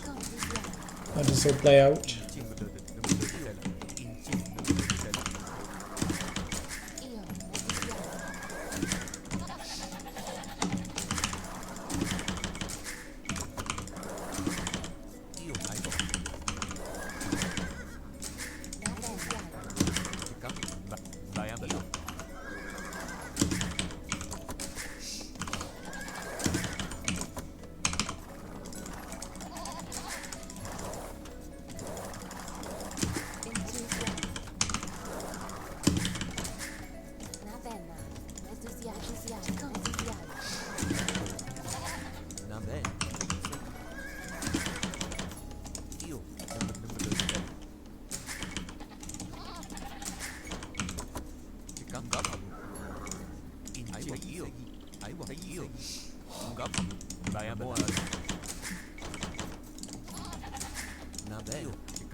Okay, that seems like a fairly good start. I mean, I have kind of forward front water, which is not the greatest, but otherwise it's pretty good.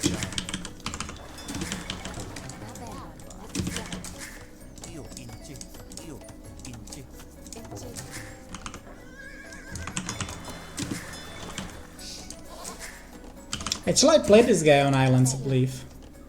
And he did land to me and was successful with it.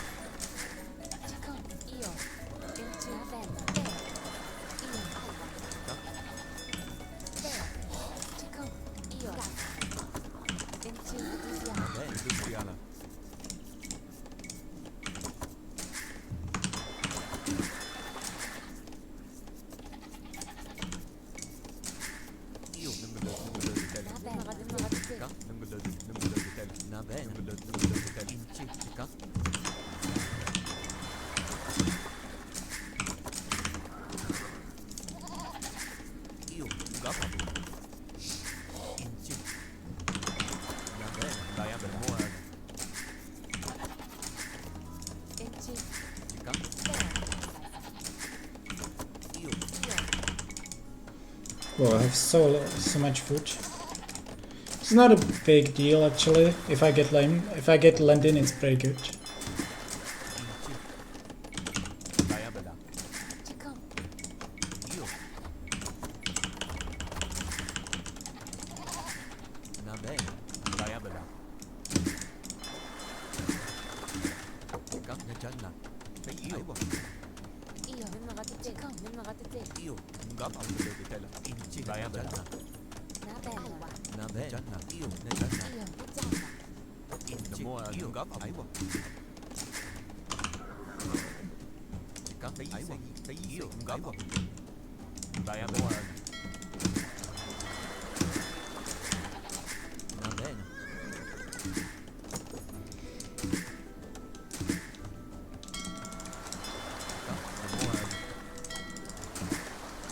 Right, it's a nice fish here and another one. It's good.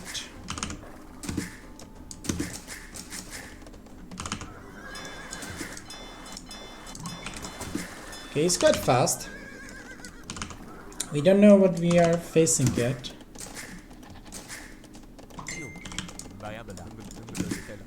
That could be an issue.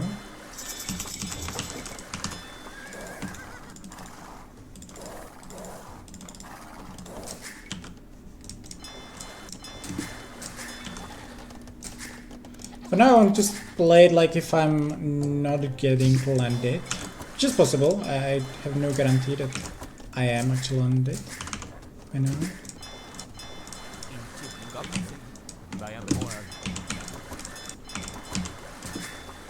Kind of have to make the decision now to either go Rax or Fair Dog. Since I don't see it, I don't see anything, I have to go for the Fair Dog.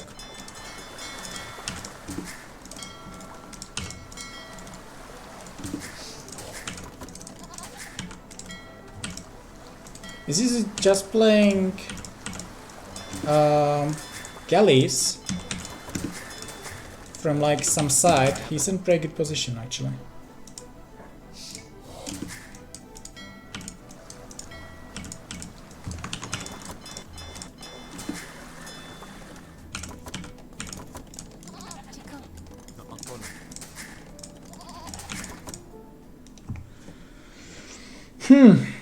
I don't see anything. I don't know what I'm facing here. You would like blindly assume that the opponent is going for water if it would be versus some players, because it's the best play here, general best play. But there, I would more likely assume that I'm versus landing, but since I don't see anything here. Okay, fires from the side. It's really interesting actually.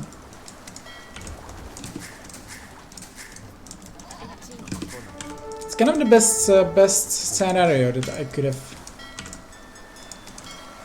seen.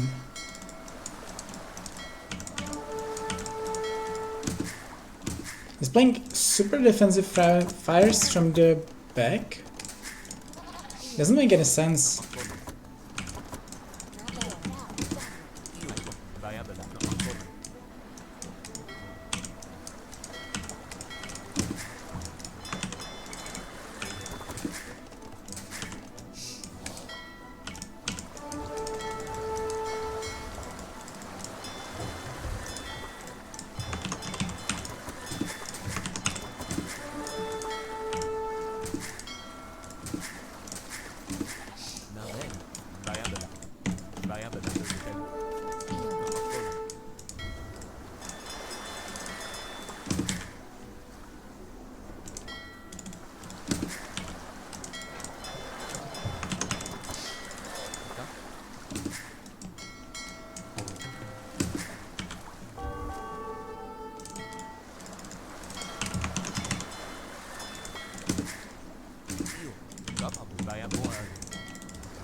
Usually that would be quite some overkill, I would say.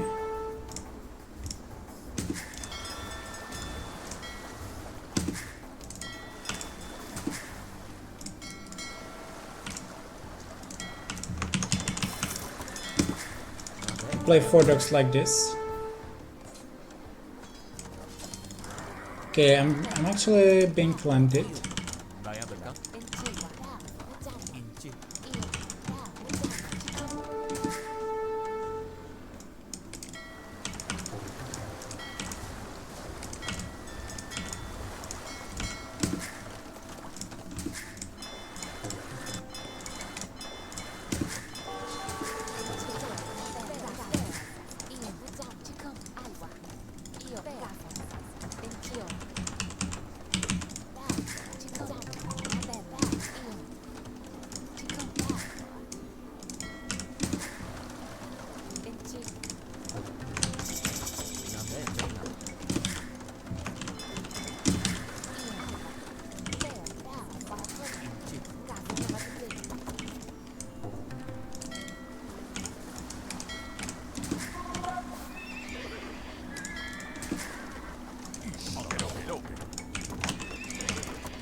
Just one.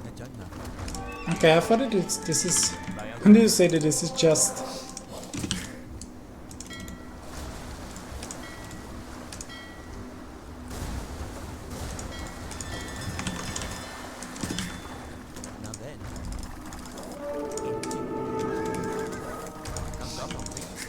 I'm in big trouble here.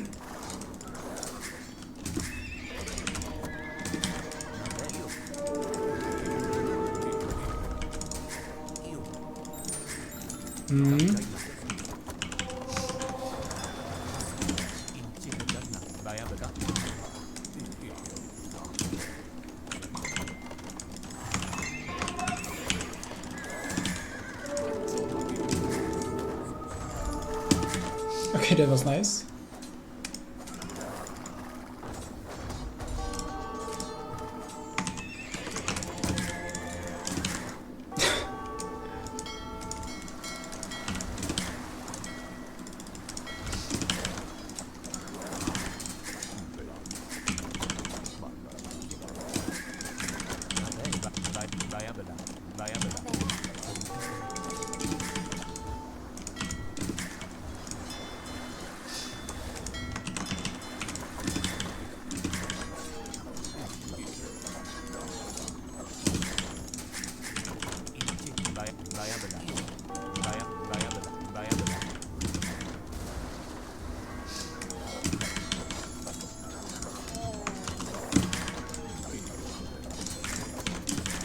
The defense was really good, but we are in trouble.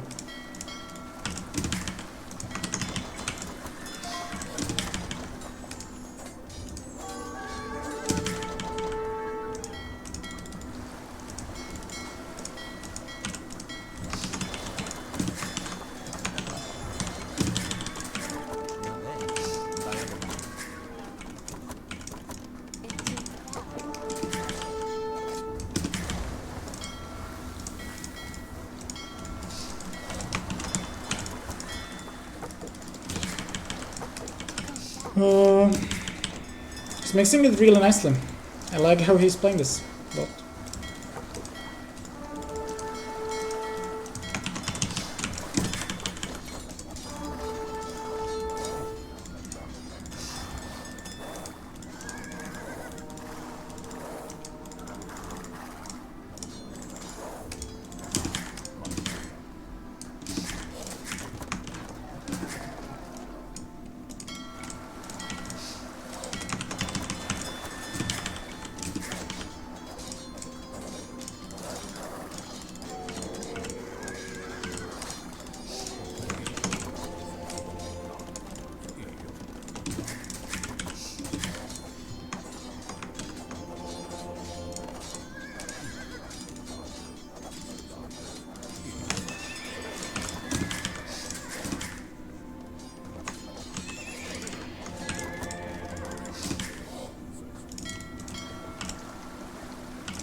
think he should have he should have gotten so much more from this push.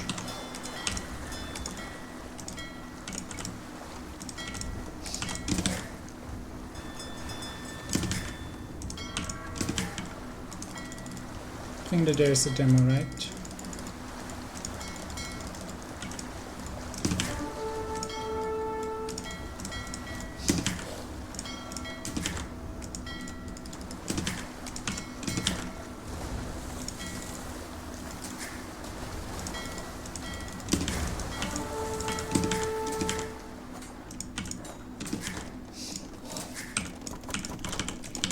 Gotta focus more on the macro part here for sure.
Okay, I think that we are getting the control over this game finally.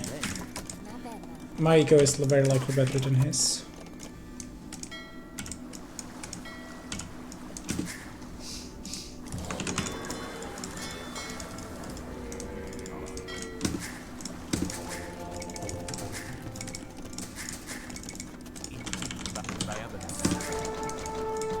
What am I missing? I don't have second building, okay.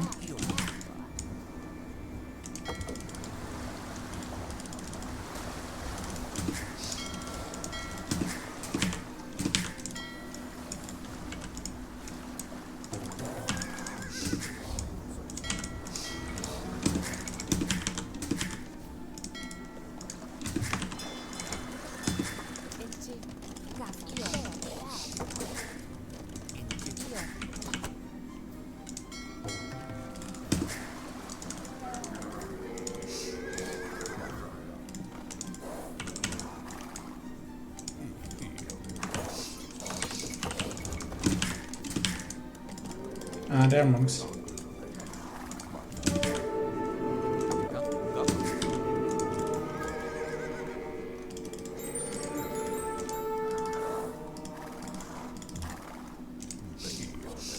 I'm gonna get the value from this.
I think that he was on 1 TC for so long,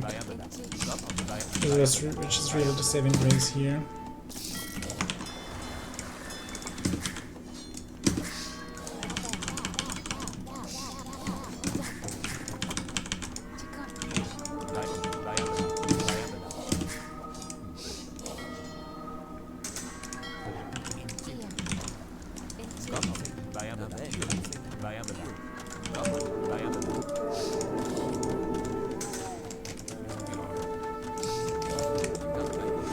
Awesome. Exactly what I would like.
Yeah, there's just too many fires for him.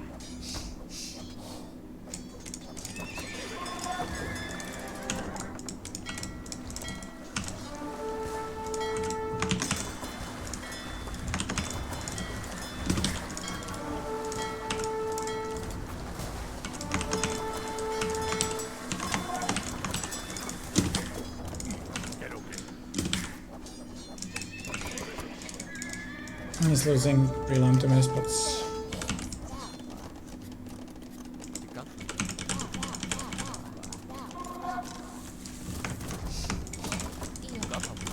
I just finished him on land.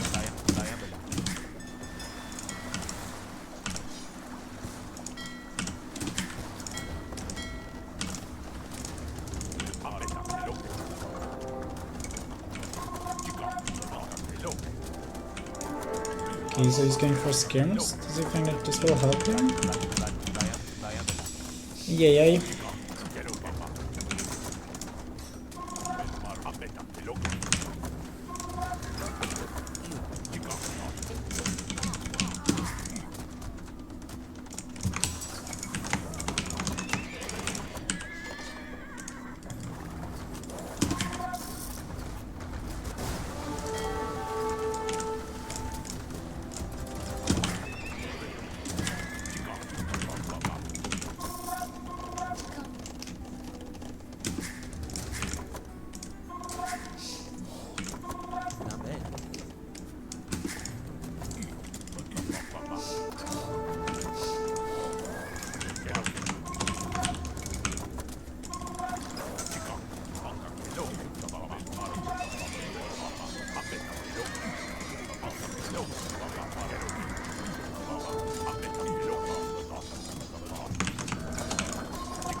What is the win condition for him? I really don't see it.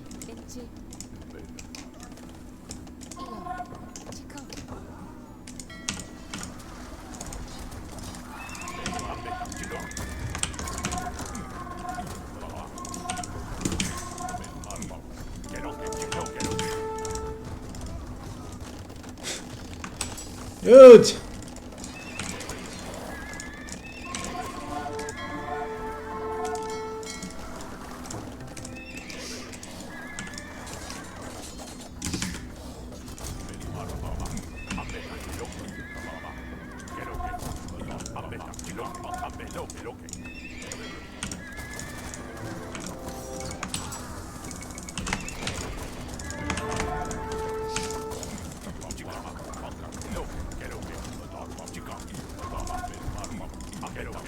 Are we like really microing bombard cannons at this point?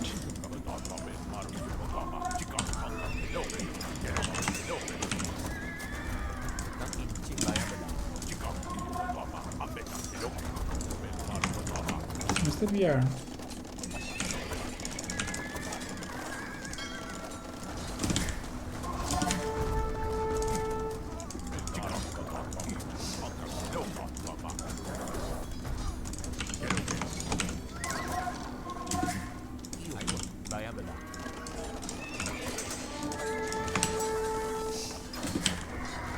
Do you find, like, is there anyone else who doesn't find this normal?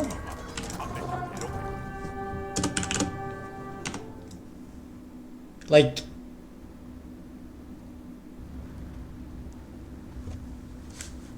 can you explain me how he comes back into the game? Because I don't see it, I will be honest. I'm struggling to see it. He just so let's just step by step, right? What he has to do to win this game. A, clean this. I mean, okay. A, clean my army and the production. B, kill all this. C, kill this.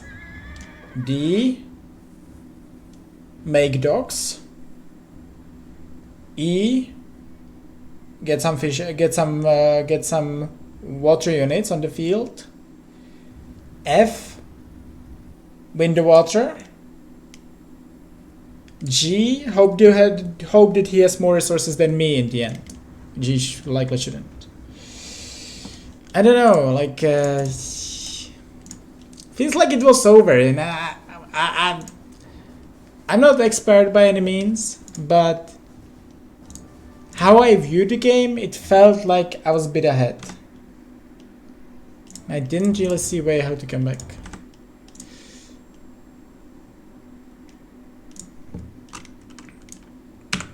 For 0 though.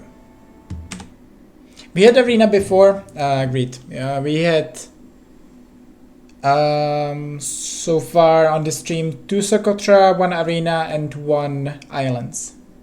It wasn't the greatest game though, to be honest. It was versus 1900 player. I just went aggressive and killed him like minute 23, 24.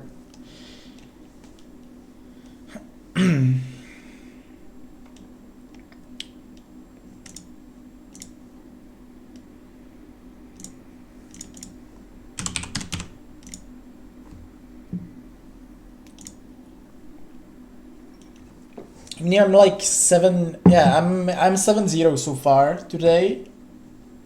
Everything on the new map pool, but didn't face the best players. Yeah, I had Huang on Socotra. I had twice Soxy on Socotra. Now I had this guy. It's like rating wise the highest, but he's not Islands player. But he played pretty decent. I have to say. Cbeat unlucky to get it to K4 than Tato on Ladra. It's Tato Smurf. Well, then he cannot be unhappy, right? Tato Smurf is 1800 or 1900. So basically the same rating as Street Beat. So it's all good.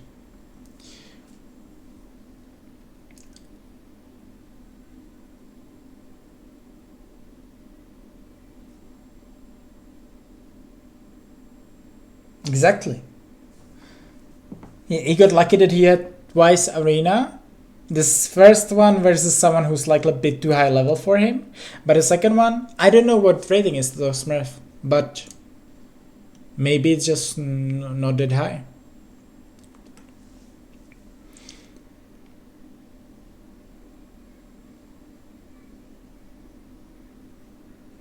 That sucks that I don't see my game history today. Can I check it on AV2 Insights? Because I think that I'm somewhat like plus 100 points today.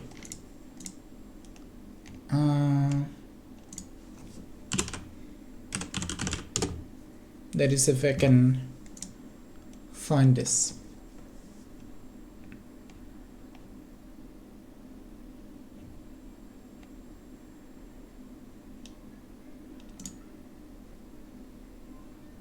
It doesn't show the ratings here, unfortunately.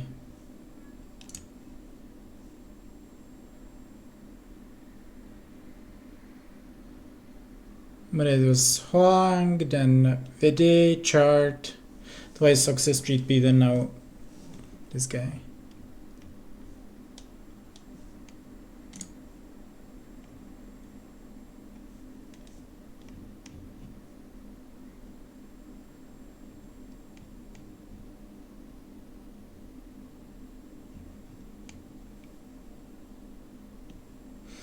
Is there any other way how I can check it? Because I'm actually really curious what was my rating before the stream. You have to go through history and find the first game versus Huang today. This is the second one. There should be somewhere first one before that. Versus Huang. Okay, so 2343 was the starting rating today. Yep, 22 points to plus 100.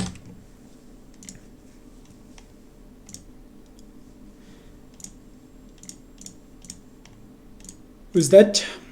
Versus Dennis. He's lower than me right now. 2k3 plus. It's on arena, okay. I'm not sure if he will play, but let's give it a shot.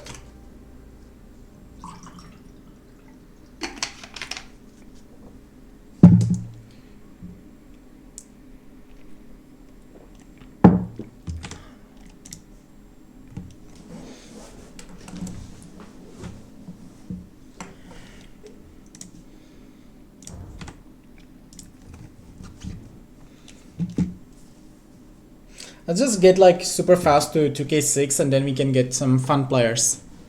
High level players on this map pool. That would be really nice. For now it's just not as exciting because like I dropped a lot of points playing Arabia and now I'm like on my maps where I'm really good.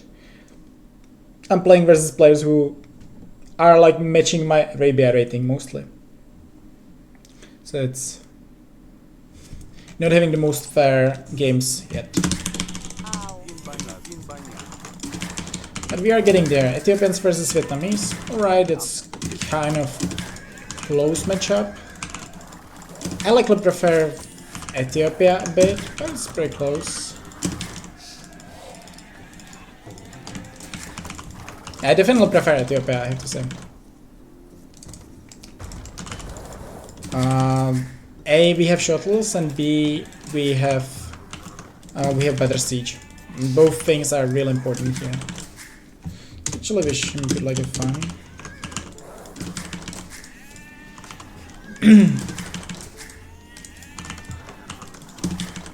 I'm not sure why I'm out of the base with my scout.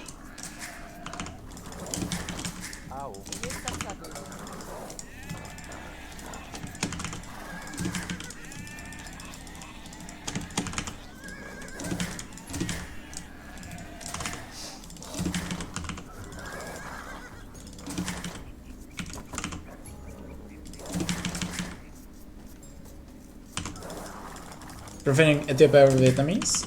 You think it's the opposite running? I do agree that I have a bit worse eco, but actually not by too much in my opinion.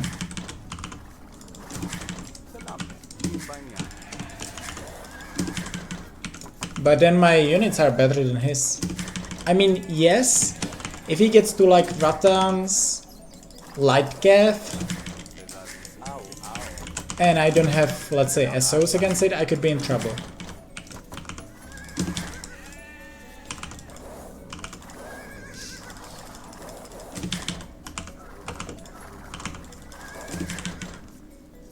Mesky and BBC board anyway. Is it? I can just go shotless now.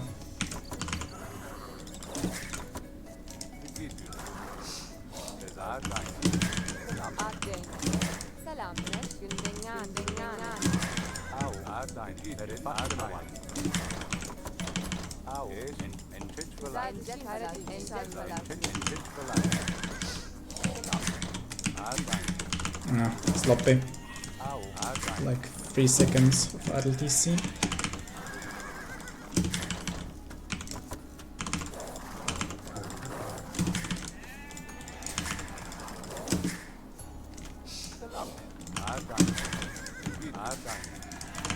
I think I know what he expects, right?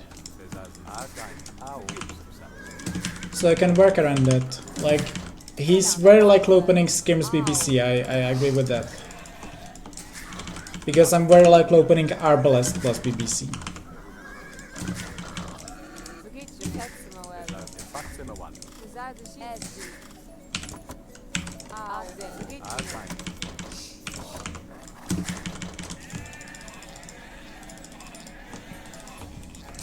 And then he simply wants to get like his BBC out, he wants to switch into light gas, get some decent eco and so on.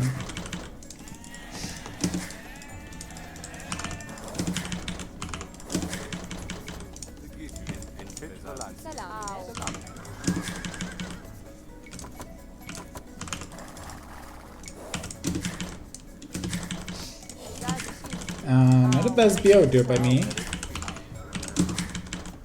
Being real light on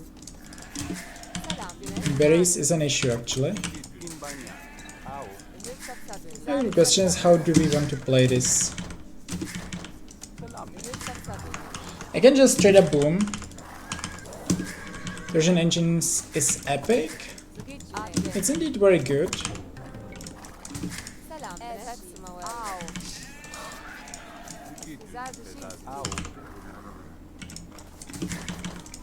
I feel like we have there multiple choices how to approach this, while for him it's more given. I don't say the Narcif is necessarily better because of that, but we can play a bit around our civilization.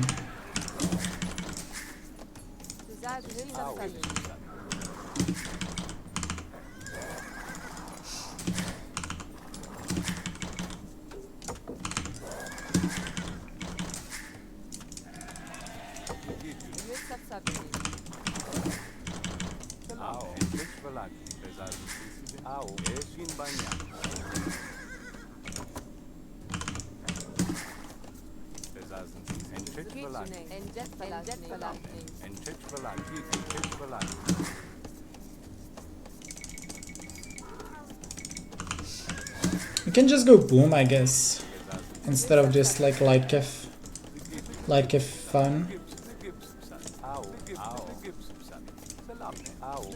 Pretty bad BO by me, yeah.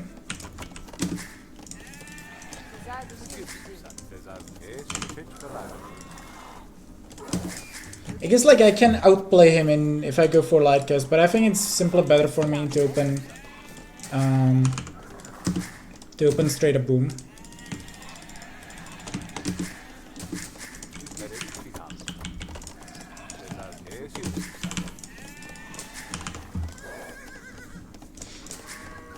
But I could be struggling, as I said, like the BO wasn't good here. Yeah, let's go for the scout. I should be up faster than him.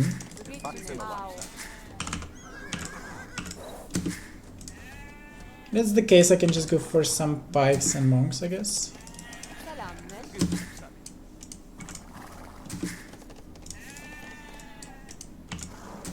So, am I able to catch him?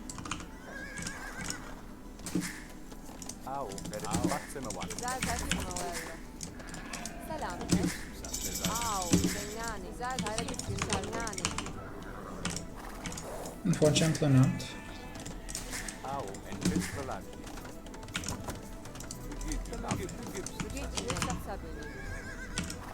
But he's going really fast. I think that he wants to play scouts himself.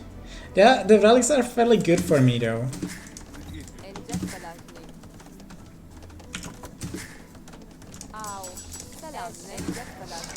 One thing is that I hate to play Pike's Monks and go for some relics. Second thing is that here I could get 2 relics.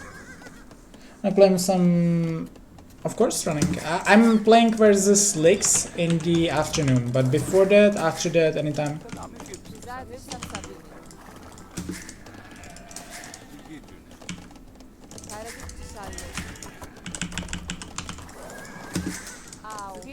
Well, who is even your opponent running there?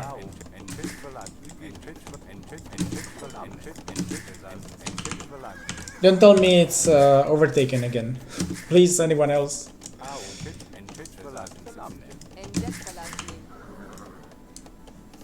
Oh, video. Okay, I played the guy today on Socotra actually. Yeah, I know. I saw the bracket.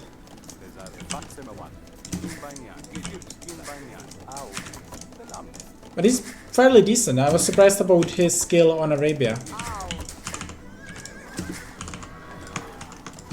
Still not decided what I want to do.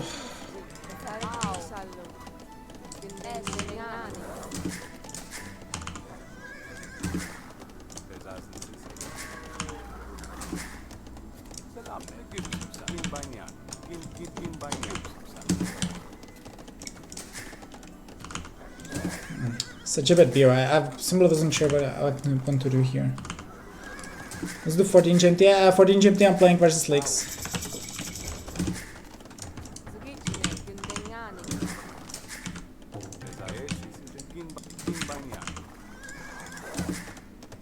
Well, GMT, of course. Well, I will just have 2 hours till I play Lakes, but I'm completely fine with that.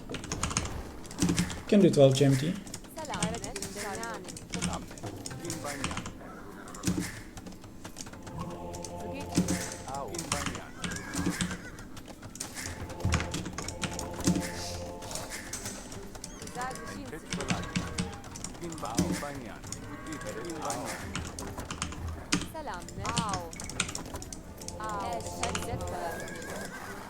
So what is he doing?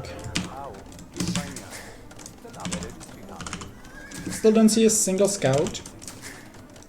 Like, what I'm doing is awesome if he's not going for any scout or many scouts. It's not good if he's going for few scouts, which most of the smart players would do.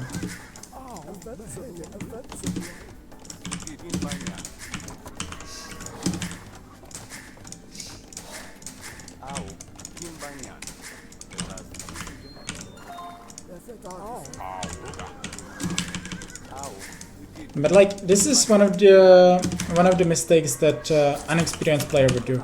He's showing me what he's doing. Arena is awesome map because you don't know what your opponent does. So there's option for like a lot of surprises and unique plays. But he's exactly showing me what the play is for him.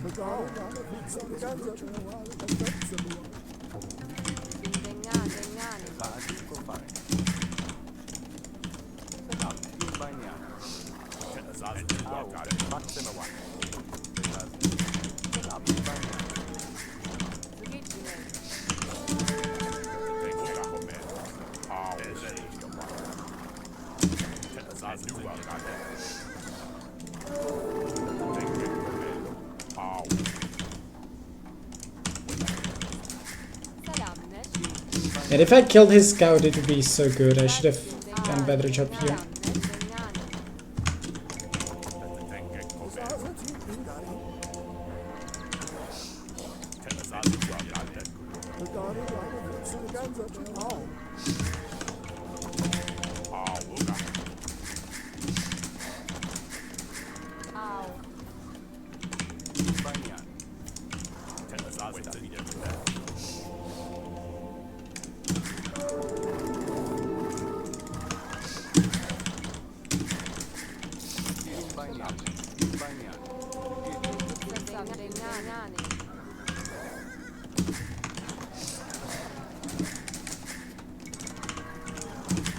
So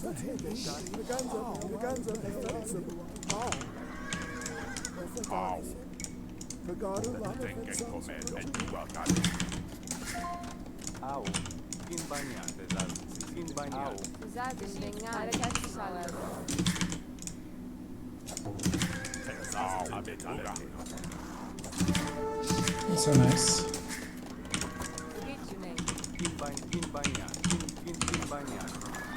Ah, vad sloppy du?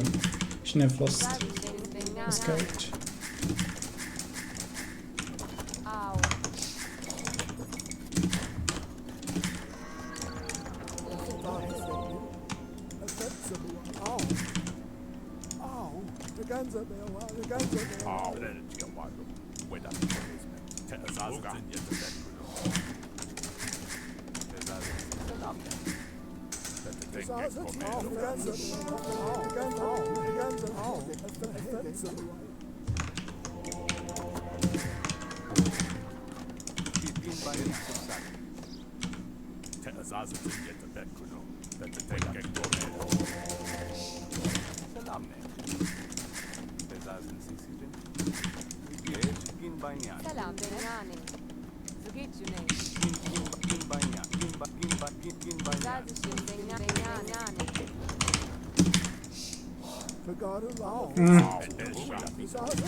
Well, at least we got rid of the scout.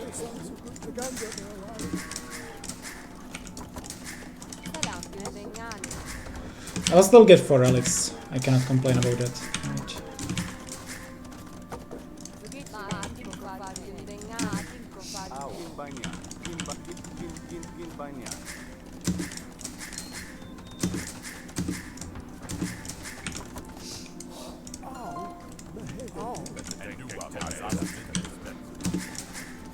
Basically, when naked boom and still got 4 relics of this, it's pretty good.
So where's the stupid monk?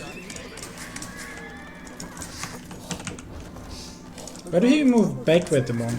There's almost no way that I'm going for scout. And the monk has literally 0 usage. I jump.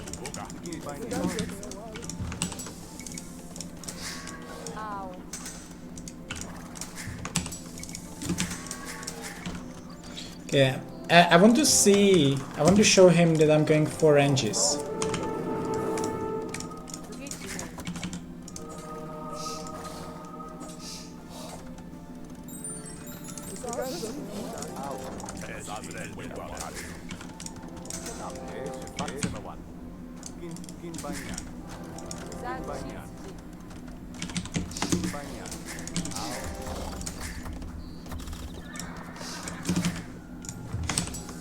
That's maybe a bit your best.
Oh, actually they are not working too well, I have to say.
Ah! I don't have... Oh god, that's so bad.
Why did no one told me that shuttles are so bad?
Finally!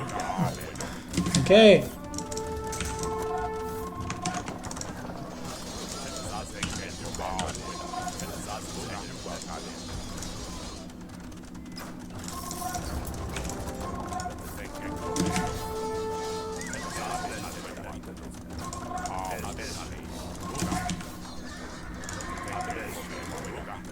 Where was the mistake? Why didn't they work for the last 20 minutes?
Right, my villagers. That's completely fine with me.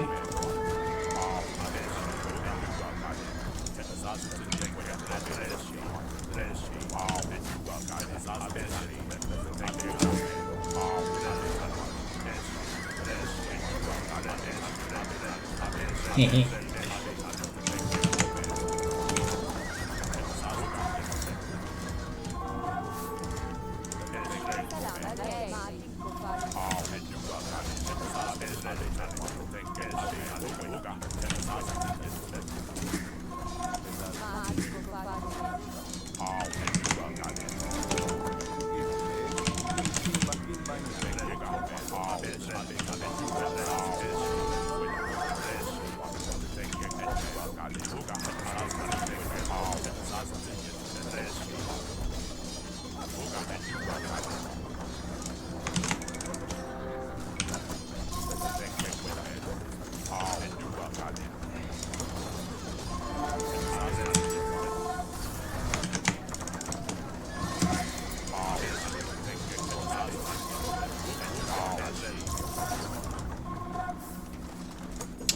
let's just go castle by castle, step by step.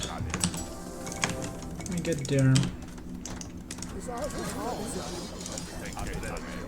Oh, lost all my boomer cannons.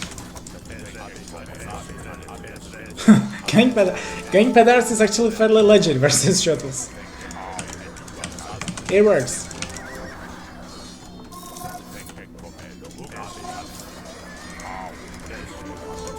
Yeah, no, have fun with the villagers.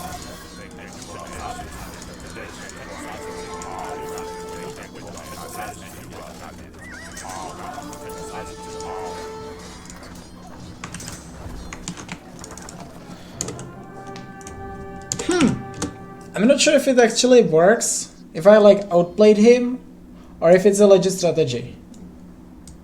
Like, either they suck,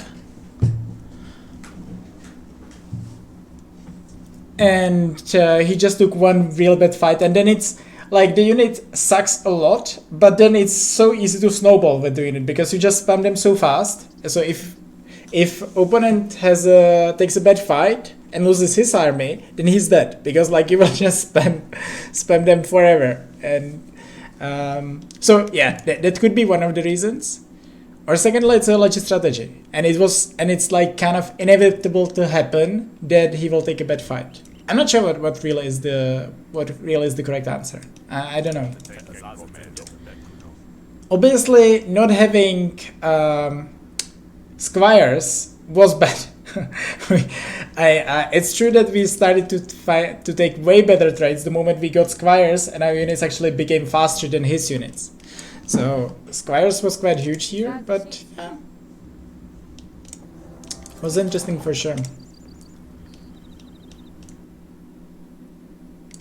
I was like hoping to like when I was losing the fights, I was hoping that or my win condition felt like gold, because I was controlling this gold spot. I was taking it.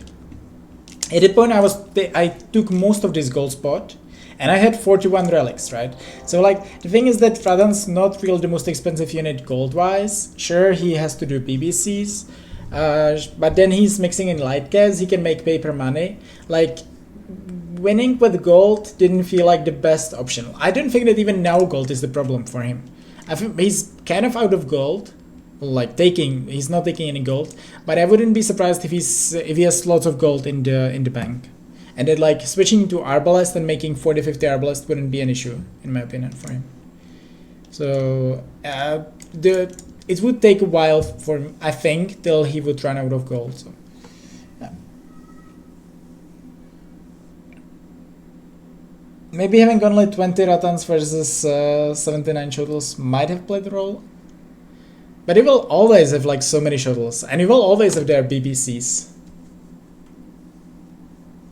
I'm not sure running. I'm not convinced there.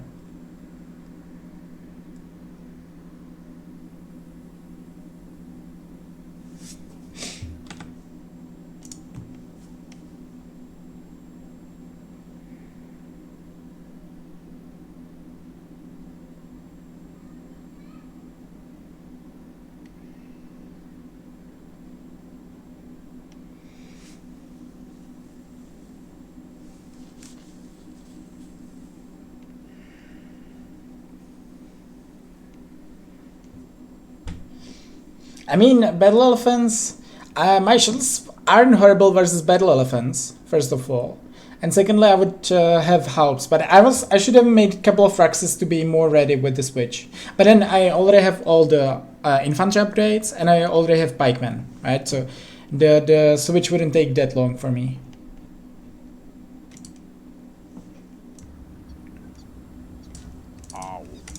It was a fun game though.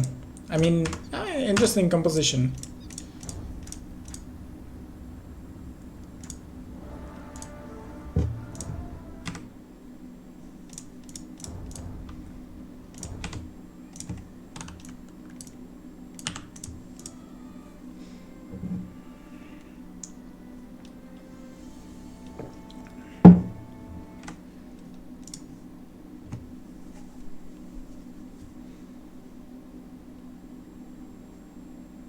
Why does it not say that I'm on 10 games win streak? Is it 9 right now? Let's take a look.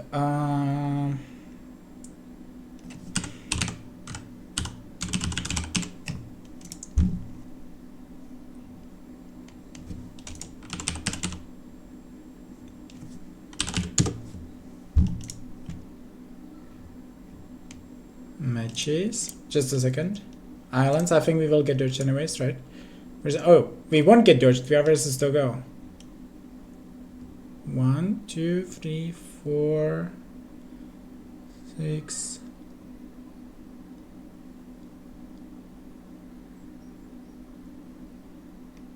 Actually, we have 10 games winning streak already.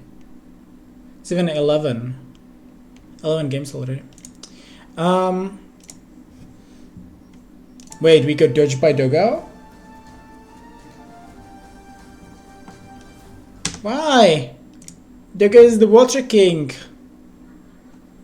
The best player ever. Well, or second best after Viper. Dogo is a beast on water. Why are we not playing water?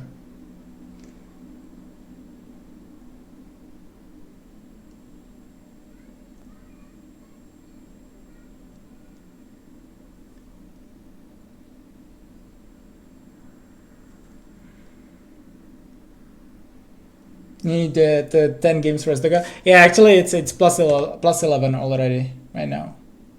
But like, can we? Why doesn't it show it here? I'm sorry, I'm not showing it. Why doesn't it show here that I'm on plus 10 win streak? It should be like 1 hour ago, Draken plus 10 win streak. But no, it's just ignoring me. But if I would now lose 5 games, I can guarantee you that it would appear on the dashboard. It's like I do think that it's really biased here. Doing any practice for Warlords 3? I would like to, but all the players that I asked are ignoring me. Running, for example. So, but I'm not sure that there is the map pool yet for Warlords. Like the map pack. The map pool is there, but I'm not sure. I saw the map pack. Let's take a look. Handbook.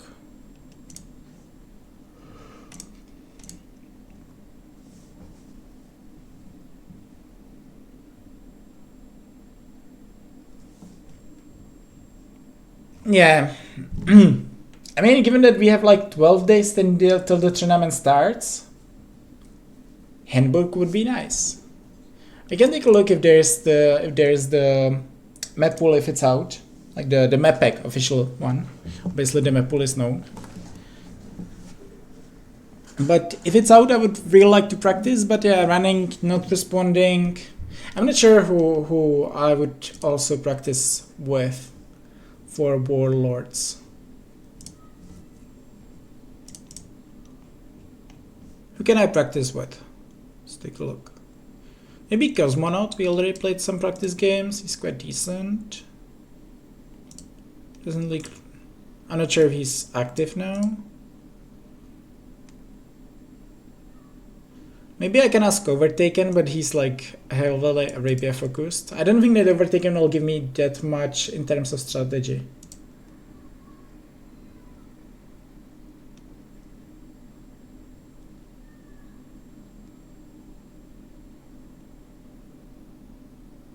Maybe I can ask Baborum, but he's not too active for the games. But Baborum would be nice.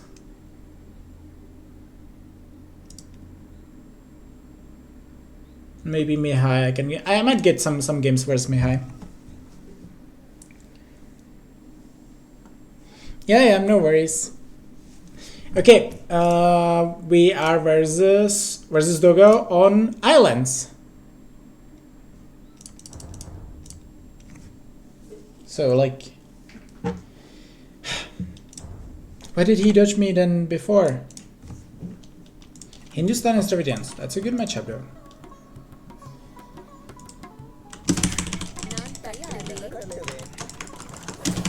It's a really nice matchup.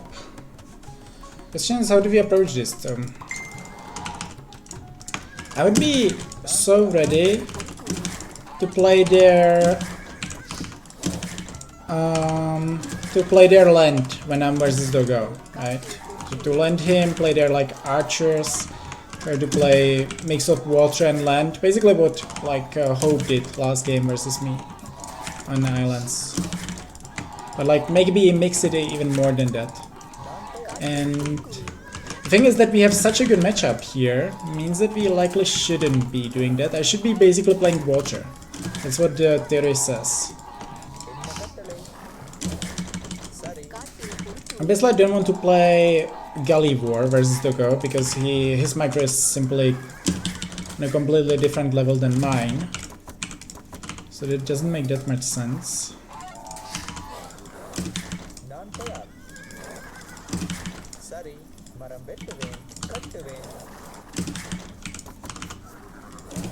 So I think that I will try to go FC and fires.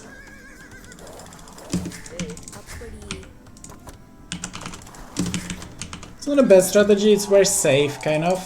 Not optimal versus landing. And then we might get landed for sure. Yeah, the deers are too far here.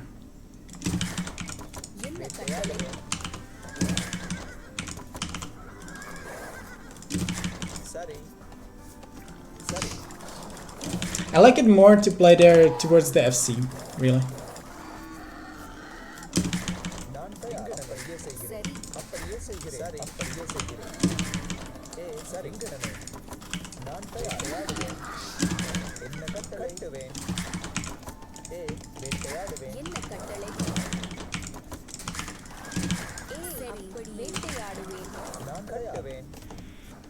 Oh, we want to have a defensive truck.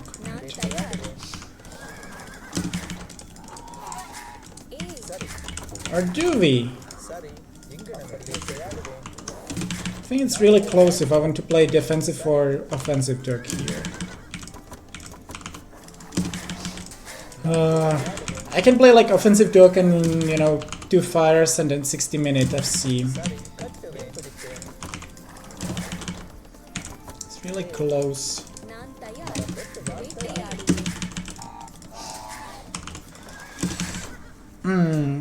Landing plus fire girl is a good idea, but it's like you are wasting your safe advantage there. You're just making the game super messy, which can backfire easily.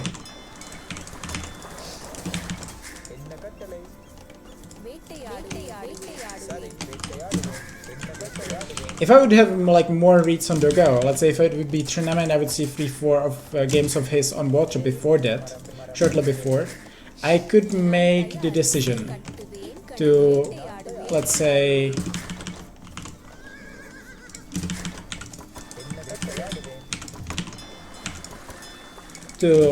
go land or such even in this matchup, if we would have that matchup, you know. But as I don't have the weight here, I'm thinking that this is the better play.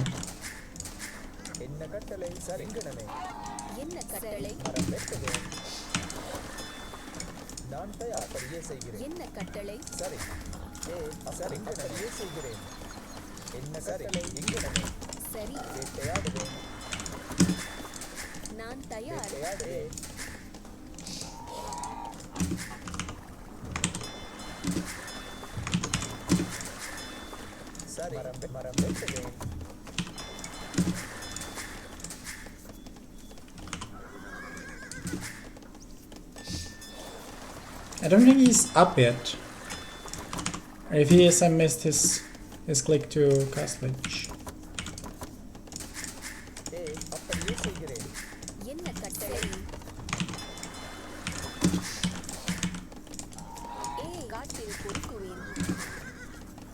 So it seems to be FC versus FC here.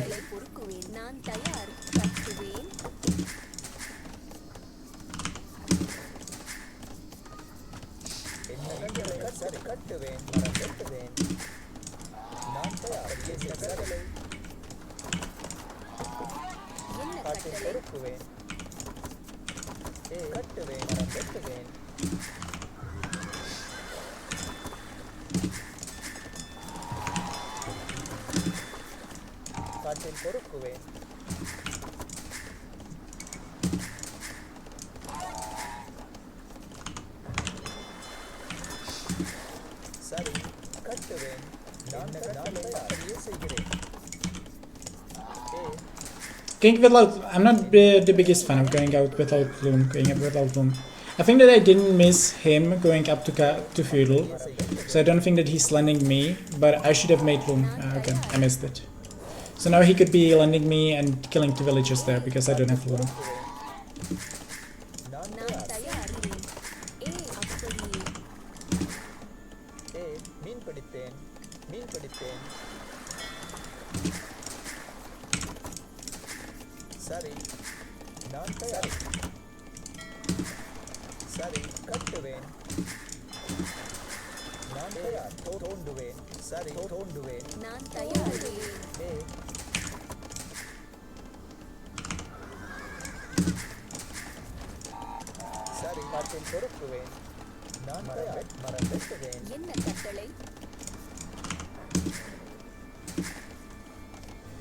சரி நான் தயார் மரம் வெட்டுவேன் அப்படியே செய்கிறேன் என்ன கட்டளை அப்படியே செய்கிறேன் ஏ மீன் பிடிப்பேன் மரம் வெட்டுவேன் ஏ சரி கட்டுவேன் கட்டுவேன் மரம் வெட்டுவேன் காற்றை பொறுக்குவேன்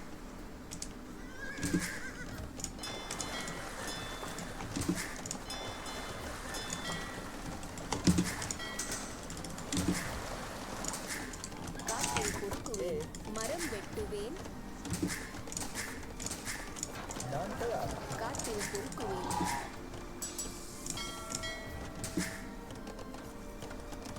என்ன கட்டளை பொறுக்குவேன் நான் காற்றில் தயார் பொறுக்குவேன்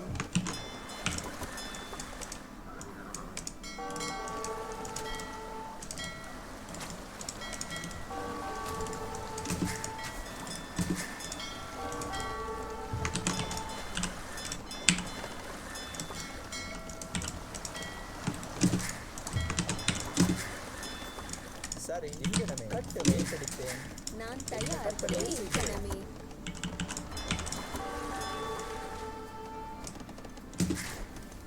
நான் கட்டுவேன் சரி நான் கட்டுவேன் தோன்றுவேன் சரி சரி காட்டை பொறுக்குவேன் என்ன கட்டளை வெட்டுவேன்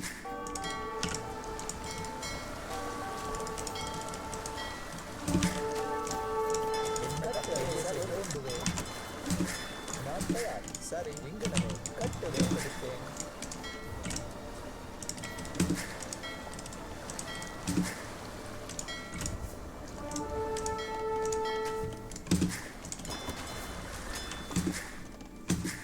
ஏ மீன் பிடிப்பேன் கட்டுவேன் பிடிப்பேன் நான் தயார் கட்டுவேன் சரி அப்படியே நான் தயார்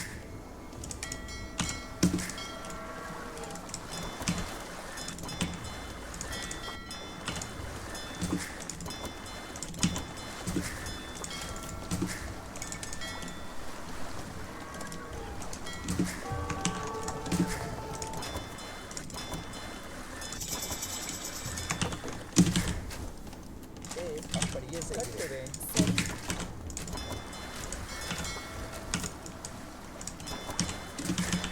சரி கட்டுவேன் நான் தயார் கட்டுவேன்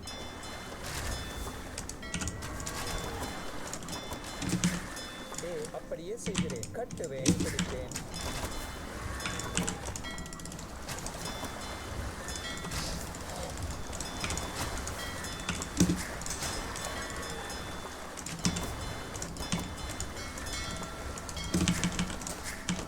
ஏ கட்டுவேன் சரி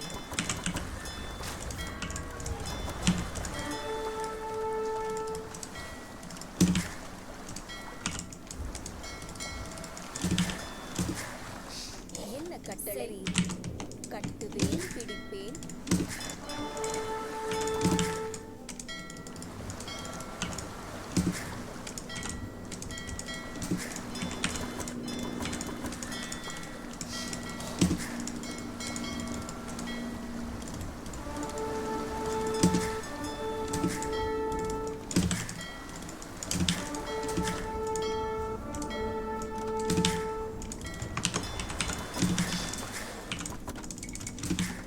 நான் காட்டை பொறுக்குவேன்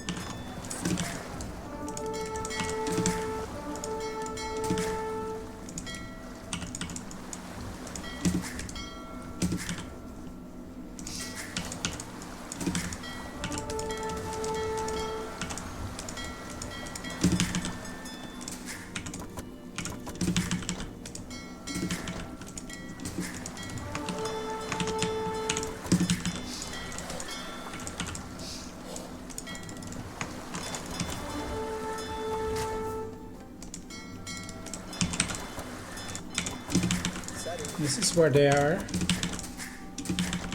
So I guess I like my position actually.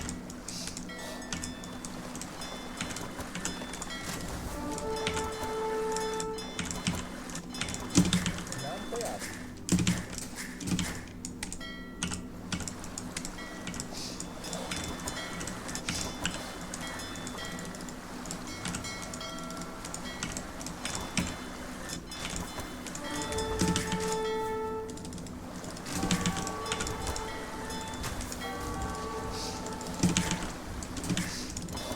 இங்கனமே. நான் தயார். அப்படியே செய்கிறேன். கட்டுவேன். சரி கட்டுவேன் கட்டுவேன்.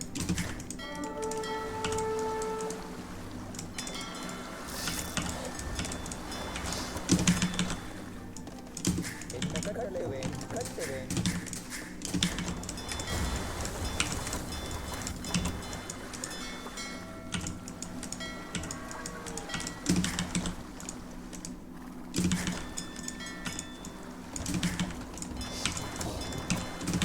நான் தயார். சரி கட்டுவேன். நான் வெட்டுவேன்.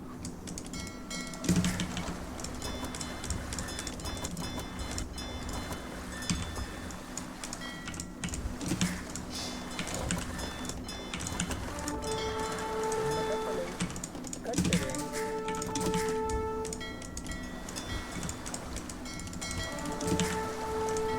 நான் தயார். நான் தயார் கட்டுவேன். கட்டளை நான் வெட்டுவேன்.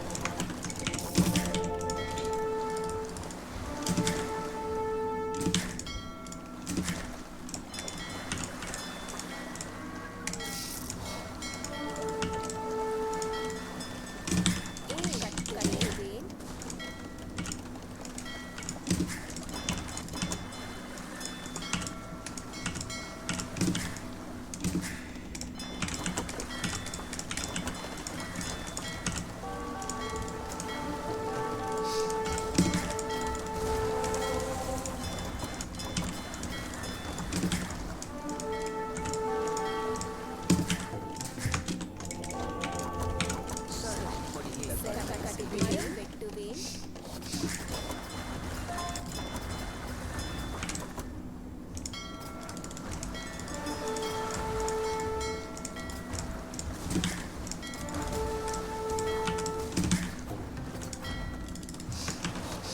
உங்கள் காலடியில் இந்த கணமே செய்வேன். நான் விடைபெறுகிறேன். செய்வேன். நான் தயார் கட்டுவேன் பிடிப்பேன் I lost all the fish, that's actually pretty annoying.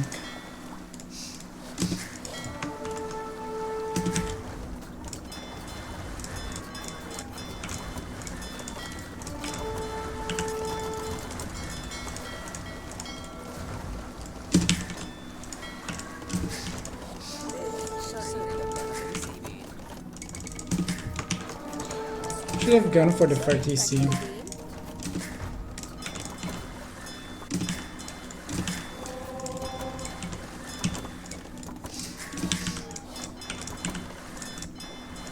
கட்டுவேன் சரி கட்டுவேன் பிடிப்பேன்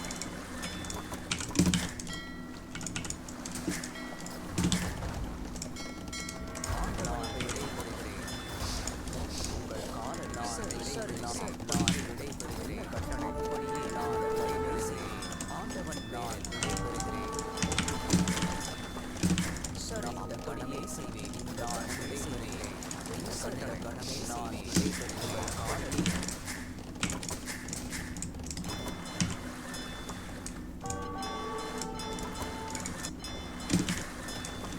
என்ன கட்டளை? சரி இந்த படி செய்வேன். நான் தயார். சரி படியே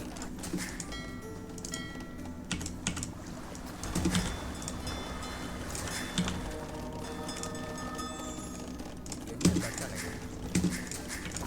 என்ன Ah. நான் தயார் Sucks. கட்டுவேன். கட்டுவேன் கட்டுவேன் என்ன கட்டளை கட்டுவேன். I should have managed my macro better. கட்டுவேன். நான் தயார்.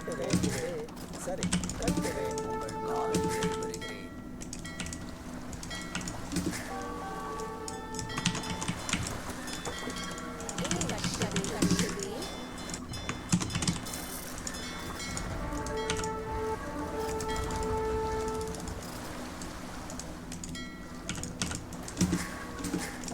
சரி கொடியே நான் தயார் கட்டுவேன் என்ன கட்டளை கட்டுவேன் வெட்டுவேன் ஓடுவேன் கட்டுவேன்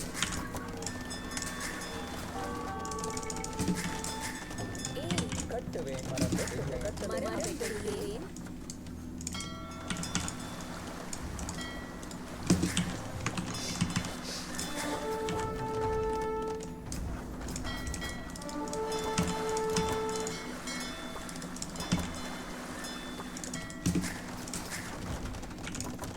என்ன கட்டளை கட்டுவேன் மரம் வெட்டுவேன் காலப்படி செய்வேன்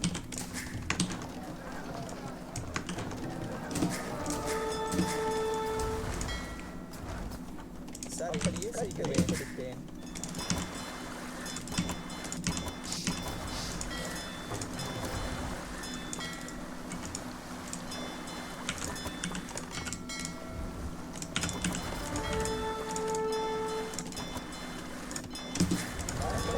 சரி கட்டுவேன் Set.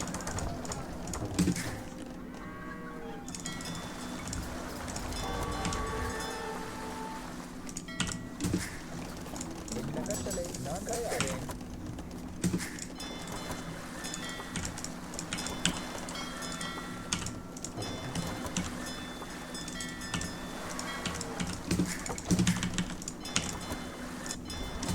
சரி கட்டுவேன் உழுவேன்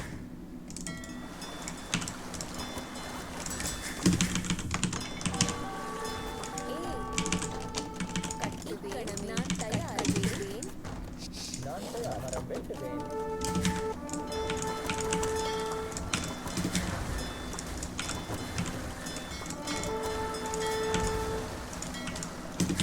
சரி மரம் வெட்டுவேன் என்ன கட்டளை கட்டுவேன் கட்டுவேன் நான் தயார் கட்டுவேன் என்ன கட்டளை So thanks for the raid, appreciate it. I think they're fairly tough game versus Durgo and Vulture.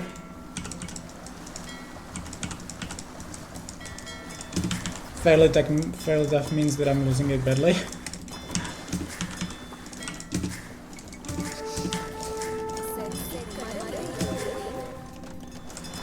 நான் தயாரிக்கிறேன் சரி நான் செய்வேன் மரம் வெட்டு நான் தயார் கட்டளை தயார் உங்களால் இடைவருகிறேன்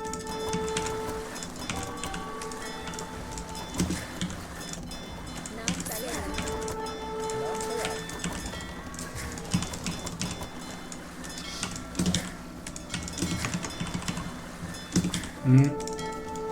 That's not what we wanted to see.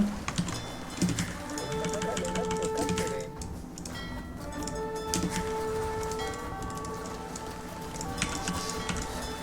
சரி கட்டுவேன்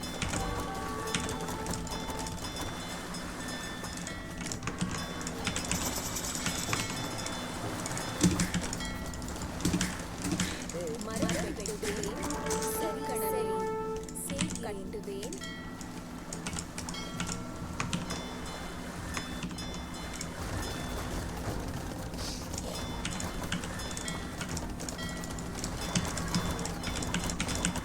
நான் தயார் கட்டுவேன் If we have something like heavy demos, we are dead, I guess.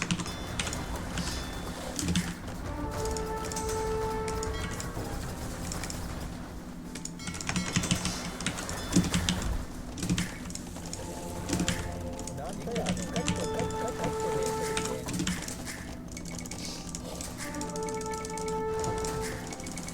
சரி சரி கட்டுவேன்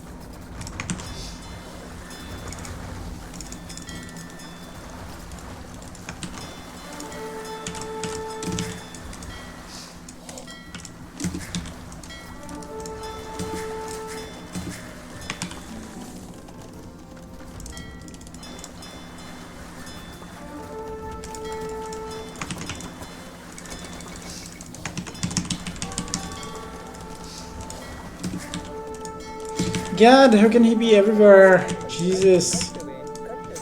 கட்டுவேன்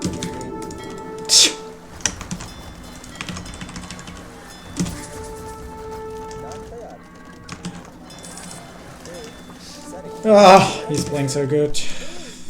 கட்டுவேன்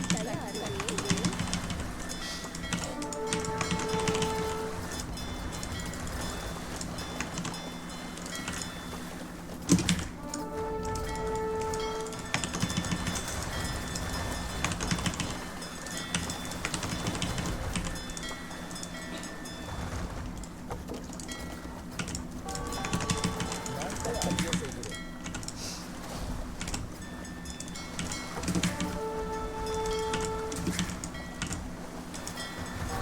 Oh, that's good. Oh, okay.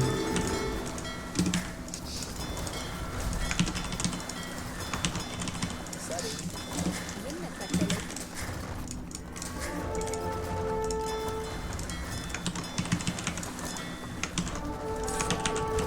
Ah, those are upgrades that I should have had for a long time.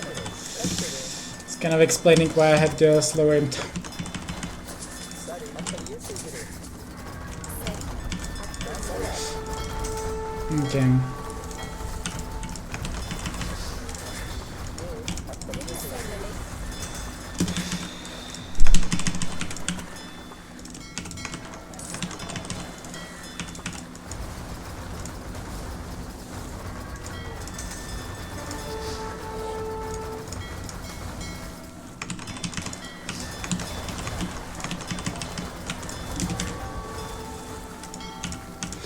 Like, despite the trades that were fairly bad for us, சரி okay for some reason he doesn't have much higher score than me.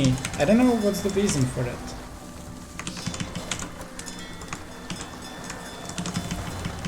Does it mean that he doesn't have eco? And that if we kill this one we win the game?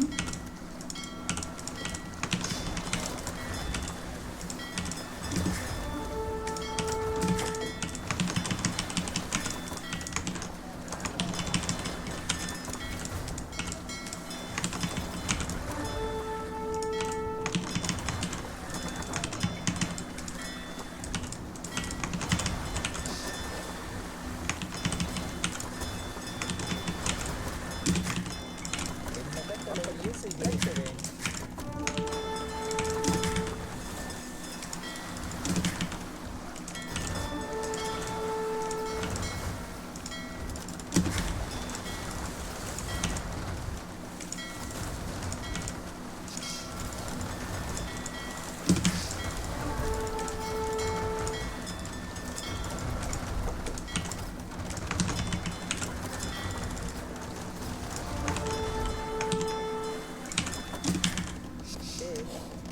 மரம் வெட்டுவேன் கட்டுவேன்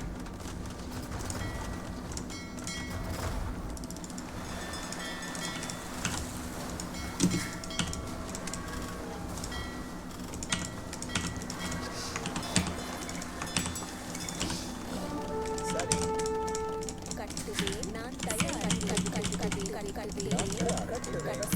கட்டுவேன்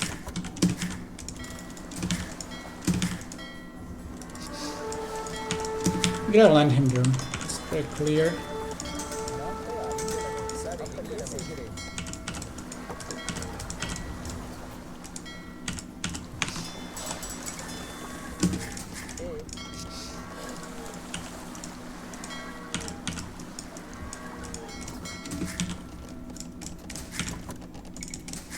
என்ன கட்டளை கட்டுவேன் நான் தயார் கட்டுவேன் கட்டுவேன்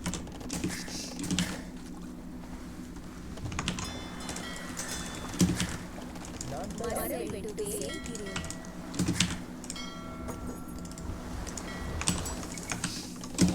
என்ன கட்டளை நான் தயார் மரம் வெட்டுவேன் சரி சீக்கிரமே சரி அப்படியே செய்கிறேன் என்ன கட்டளை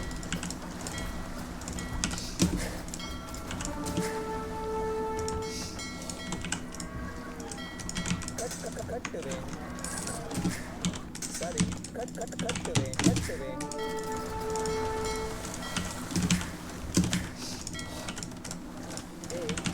கட்டுவேன் நான் தயார் கட்டுவேன் சரி கட்டுவேன்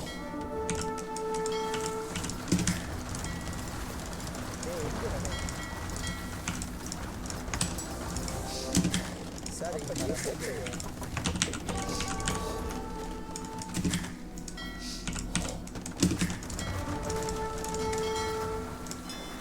என்ன கட்டளை?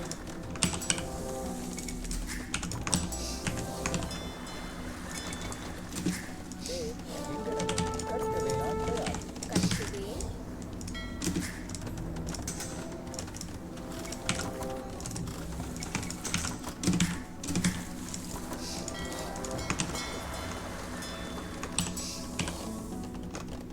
சரி கட்டுவேன். நான் தயார். சரி மரம் வெட்டுவேன்.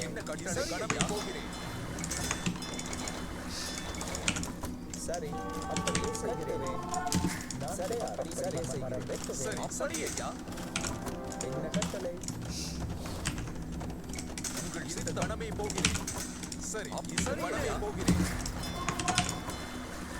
என்ன கட்டளை?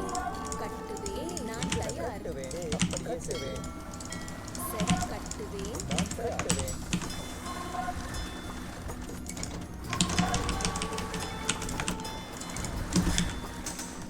கட்டளை? சரி நான் தயார். சரி அப்படியே செய்கிறேன்.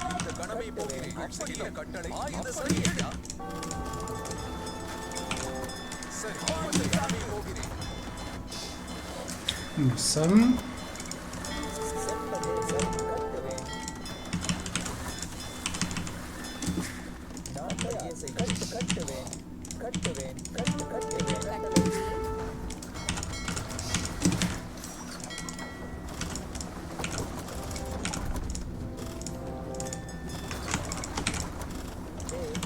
கட்டுவேன். மரம் வெட்டுவேன்.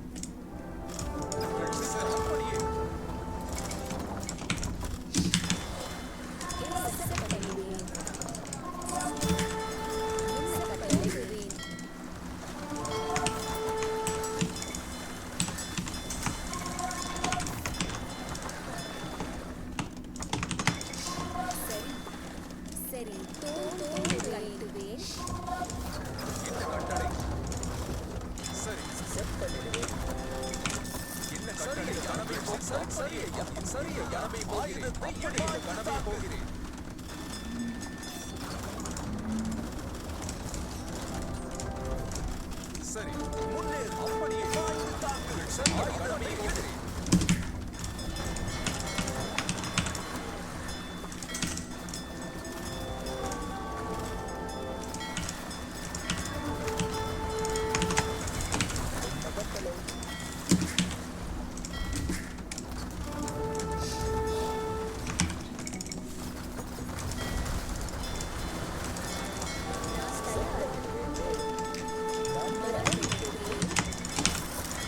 சரி சரி நான் அப்படியே செய்கிறேன். கட்டுவேன். கட்டுவேன். என்ன கட்டளை? நான் செப்பனிடுவேன்.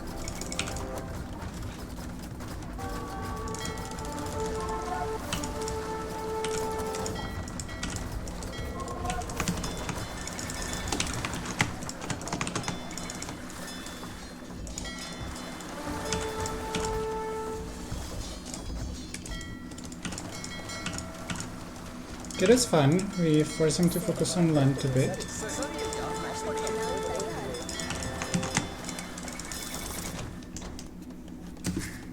நான் தயார். வெட்டுவேன். சரி. ஓடுவேன். மரம் வெட்டு. நான் தயார்.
கட் பண்ணிடுவேன். சரி.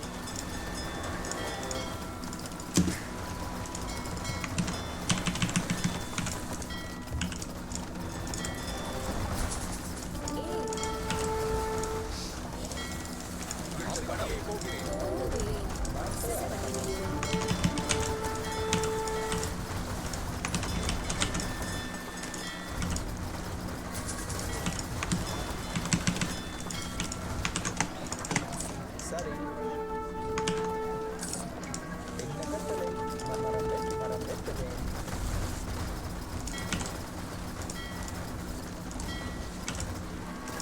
என்ன கட்டளை? கணமே மரம் வெட்டுவேன். நான் தோடுவேன். என்ன கட்டளை? வெட்டுவேன்.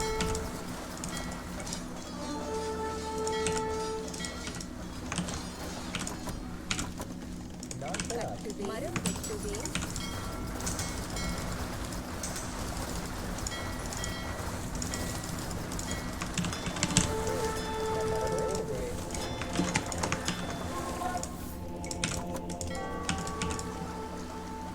சரி சரி யாரமே போகிறேன் உங்கள் சித்தம் முன்னேறு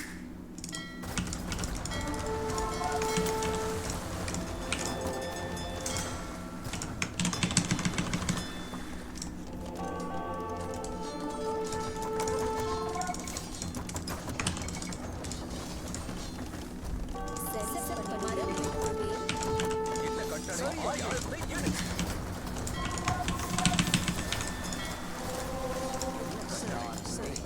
கட்டுவேன். உங்கள் சித்தம் சரி நான் தயார். மரம் வெட்டுவேன். உங்கள் சித்தம் மரம் வெட்டுவேன். தோன்றுவேன்.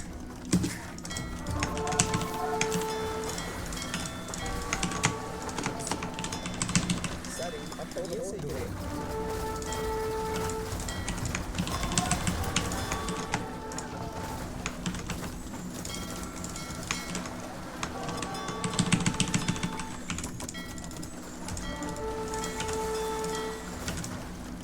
என்ன கட்டளை? சரி, தோன்றுவேன்.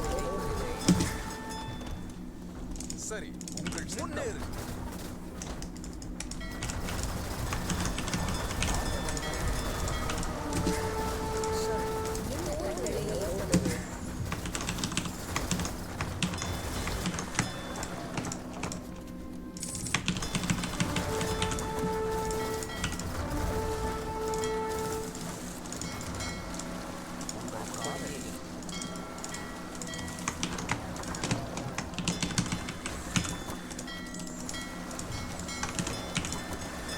நான் தயார். மரம் வெட்டுவேன்.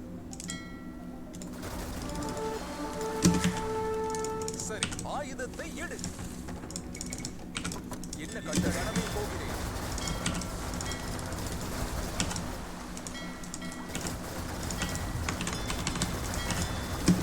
உங்கள் சித்தம் முன்னேறு என்ன கட்டளை? கட்டுவேன். அப்படியே செய்கிறேன். சரி சரி யாரமே போகிறேன் உங்கள் சித்தம் முன்னேறு I should have one more relic.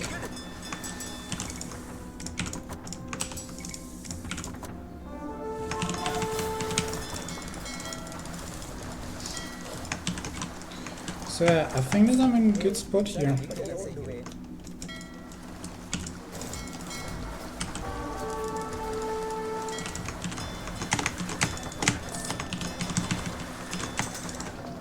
சரி.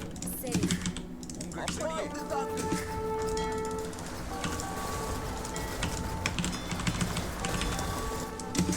நான் தயார். சரி. ஆயுதத்தை எடு நான் தயார். கட்டளை. உங்கள் சித்தம் முன்னேறு சரி. அப்படியே செய்கிறேன். மரம் வெட்டுவேன்.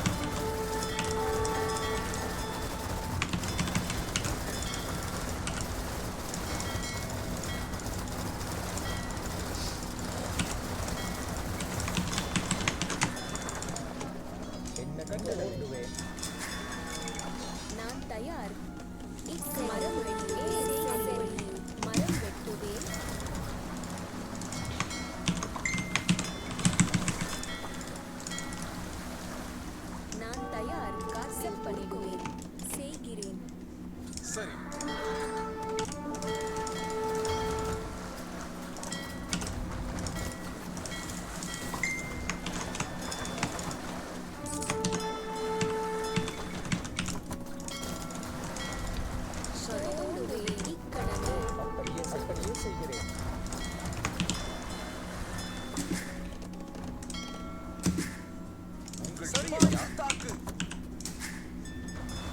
தயார் அப்படியே செய்கிறேன்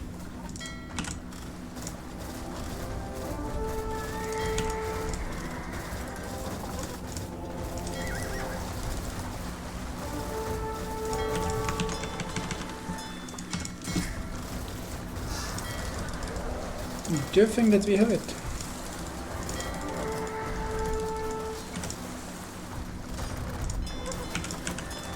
தோன்றுவேன்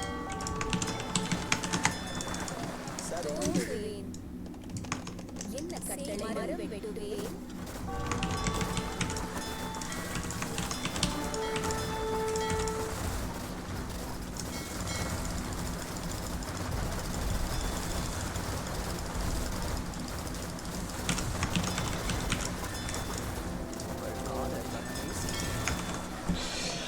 My hands hurt. Ah, it hurts.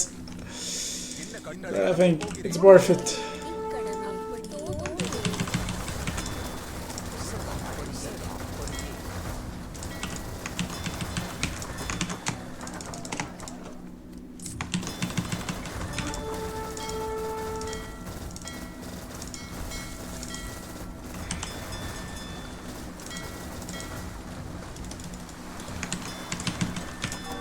Oh god. சரி ஆயுதத்தை எடு சரி சரி என்ன கட்டளை தாக்கு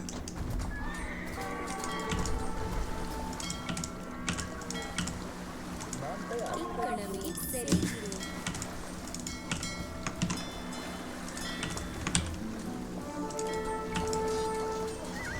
சரி இக்கணமே சரி. உங்கள் சித்தம் ஆயுதத்தை எடு இக்கணமே சரி. சரி என கட்டளை நான் செய்கிறேன் தயார். சரி பாய்ந்து தாக்கு அப்படியே செய்கிறேன்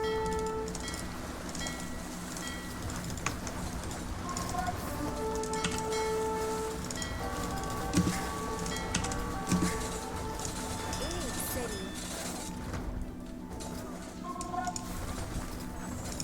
நான் தயார் சரி தோன்றுவேன்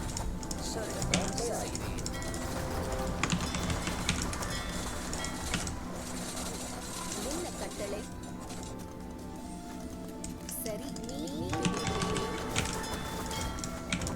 என்ன கட்டளையை செய்கிறேன் உங்கள் சித்தம் செப்பனி சரி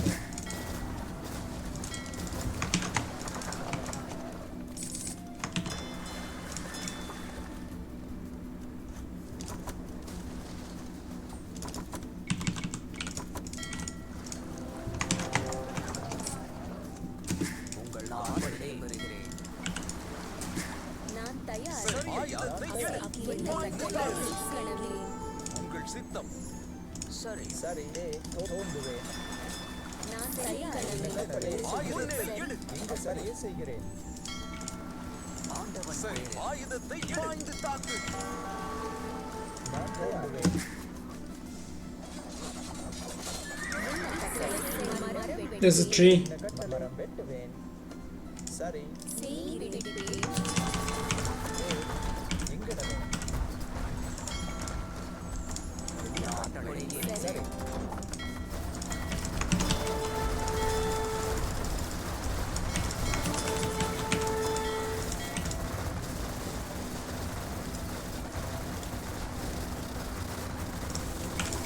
சரி தோன்றுவேன் நான் விடைபெறுகிறேன். அப்படியே செய்கிறேன் சரி இங்கிடமே அப்படியே செய்கிறேன் இங்கிடமே Oh, there are some trees. Completely missed those.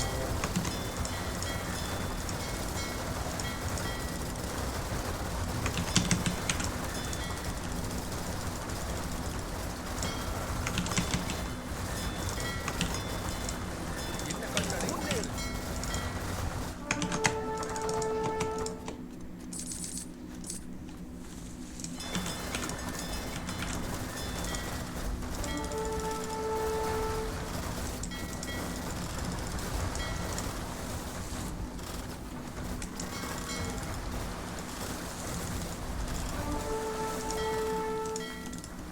நான் தயார். வருவேன். அப்படியே விடுவேன். நான் தயார்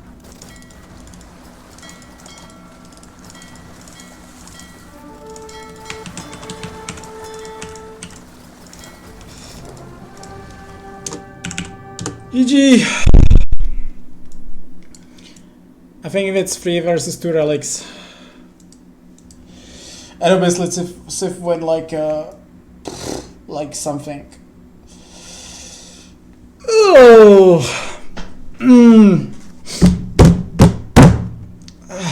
My hands. My poor hands.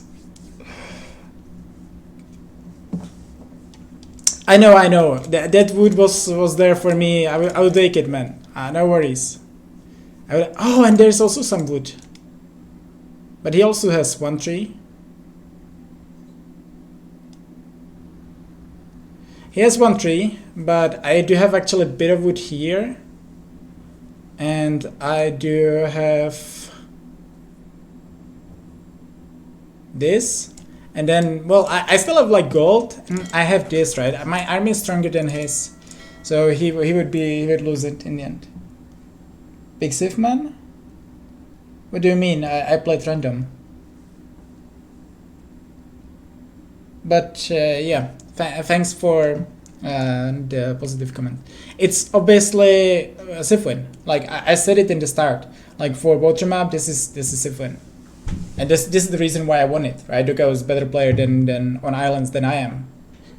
It's like I'm completely fine saying that. But don't come here and say something which isn't true. You can rewatch the VOD. I played random this game. But if I would pick, I would very likely pick Dravidians. I can confirm that.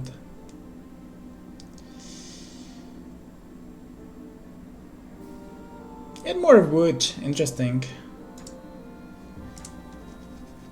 I should have been faster to him, like he outplayed me in Castle Age, I would say the most. Let's actually watch this. Yeah, it's 3 versus 2 relics. This is obviously unfair, right? Because he has this island which simply belongs to him, basically like belongs.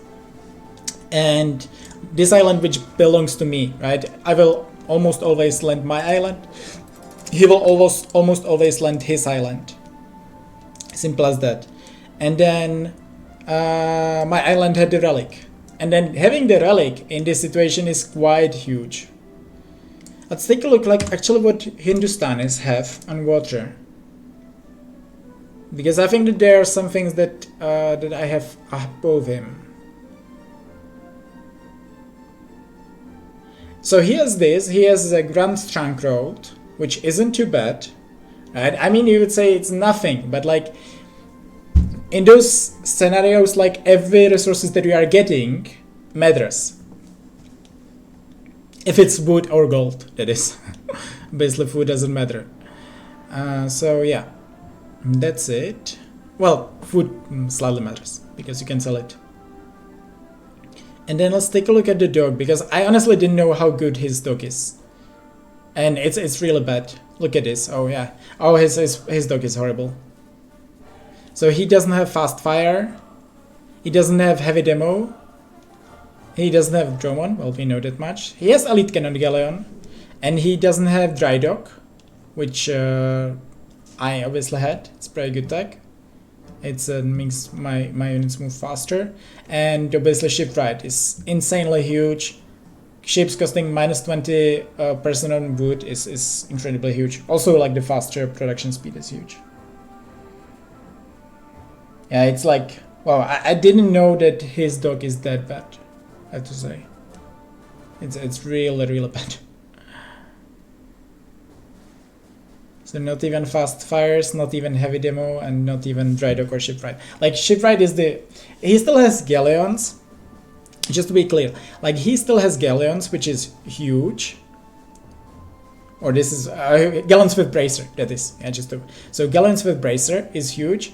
And then if he had shipwright, then it's not that bad for him, right? Not having fast fire sucks, not having heavy demo sucks. Dry dock, but dry dock is not the best, it's not the most important tech ever. So, but shipwright is just huge. So if he had shipwright, I could see it being kind of playable, but without shipwright, he's just dead in those scenarios.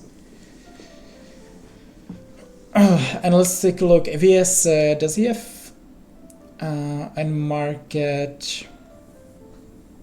He doesn't have guilds either. Okay, so yeah, that was the last tag that I wanted to see. So he doesn't have guilds on top, which also matters. So literally no guilds, a horrible dog, and I was fortunate to have their third relic, and it is what it is. I won because basically the random was on my side, if you can put it this way.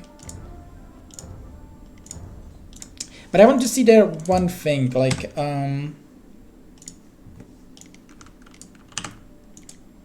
think we are 6-0.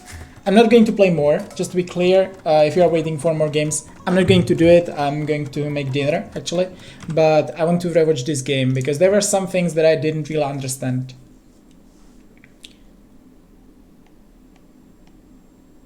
And once again, like, yeah, it was clear Sif win, and that was the reason why we won. He has better than guilds? What do you mean he has better than guilds?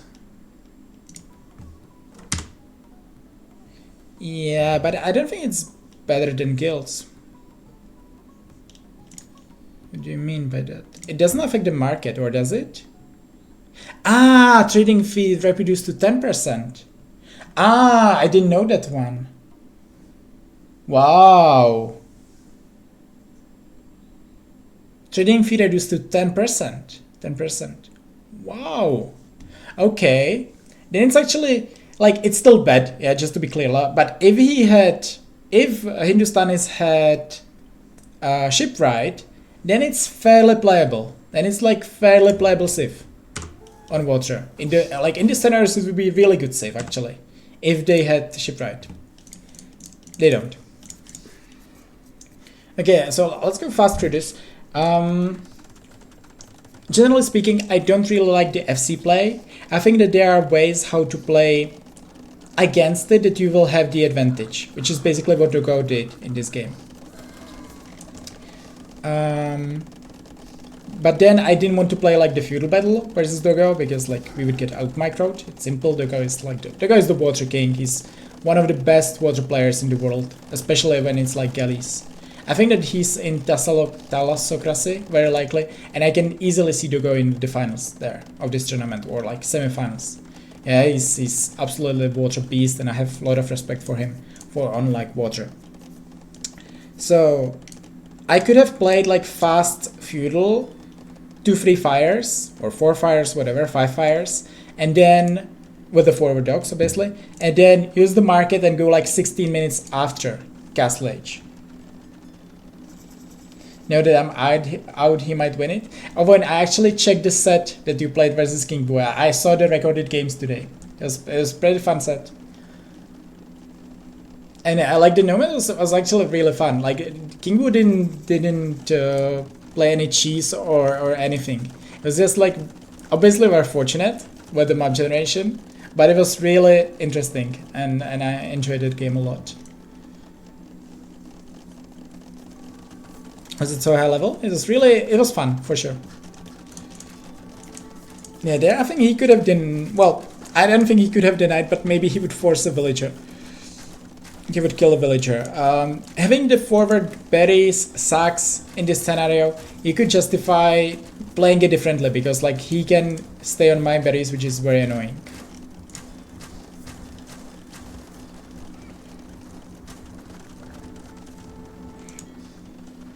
Okay, so there were the 3 fishing ships. I felt that I didn't kill his fish, but it seems that I killed all. I think that I will eventually kill this one as well. In that case, I was ahead. I was very clearly ahead at this position. I kind of sent my fishing ships, which was pretty huge. This demo was also very nice. And there I think he killed 1, or maybe 2. Only 1.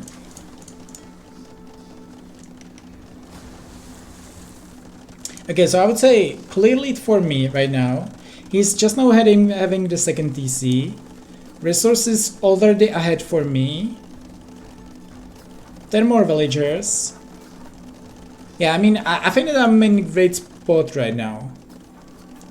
But I'm kind of getting outplayed here, as you can see. Yeah, so like my spot is very good. I think that I don't mind my opening in the end. I think that I played a very good game by now.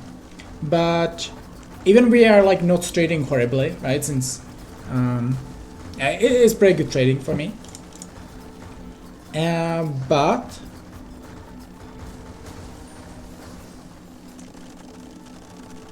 I'm just getting outplayed, and he's taking the water lead here, which is sloppy by me. I should have been more active on water, I believe. But then he's still like keep going Wargalies because he see the opportunity to do damage. Okay. I mean, I cannot like go for fires forever. Already more resources than him. Eco's still better than his. I should have been on the threat TC way faster than I was. That was sloppy. But now it's like, now he's simply using the water and he's just getting so much better trades. From where it was like kind of even, he just kept playing water and just was extending the lead all the time. I never got really rid of like the galley mass, and yeah, he's just using it to perfection. It's, if you want to see like how to play water in Castle Age, watch Doggo.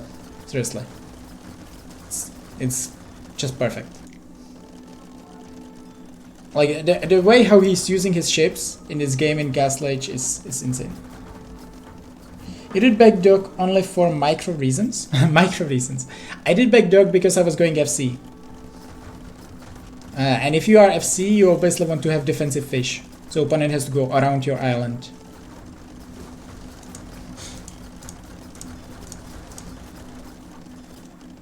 So okay, so he was on 2 TC. So I was correct that his eco is not on par with mine, if we can say it so.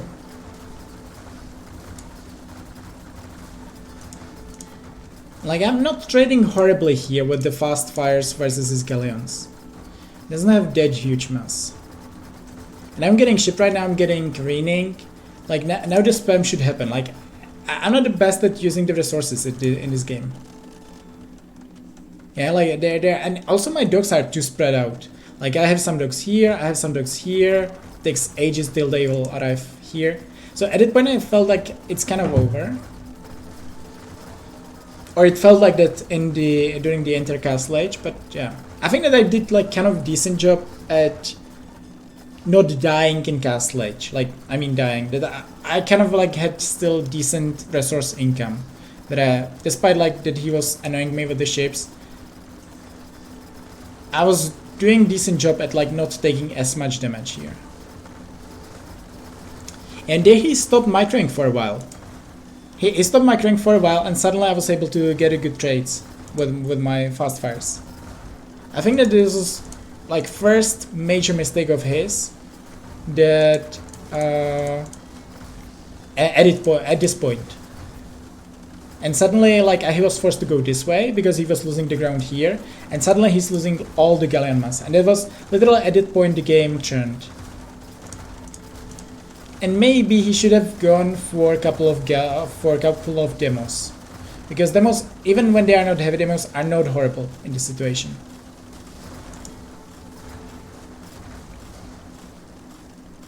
And at that point he's finally losing the mass. Okay.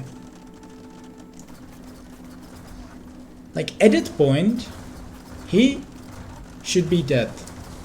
Obviously he has a lot of resources, and it takes a while for me to transition. And like I cannot kill him on water because he has there this castle, and he has the dogs behind it, and he's just producing galleons. So I have more eco, I have more army, but I cannot really win this right now, or win it from this spot.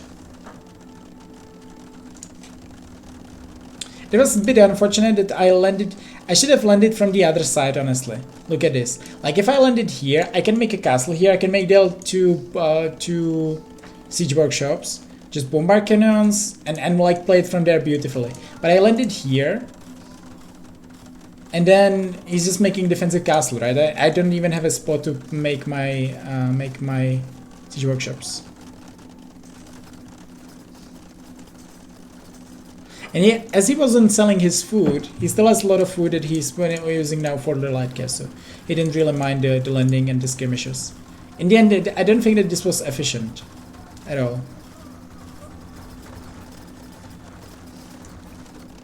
Well, if I landed here, I think I could have won the game from there.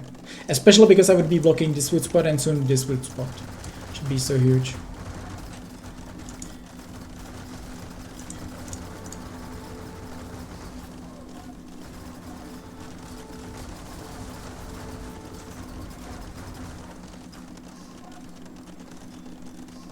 Yeah, so those were my mistakes here. Like sometimes I lost the fish unnecessarily, and I should have landed from this side, and I should have committed more to water in Castle Age, so he wouldn't be able to do so much damage. That was really my biggest mistake in this game, I would say. And then I should have taken there some like better trades. He's just using his units better than me in like the entire game. Which partly is because I am producing from here, from here, from here, and from here. So it's like, yeah, I am. This is also the issue because like he's killing so much reinforcement here because of this. And right now, another thing, I should have been playing Tirisadai already. I shouldn't have gone for Galleon even, I believe. Just Tirisadai would have been better.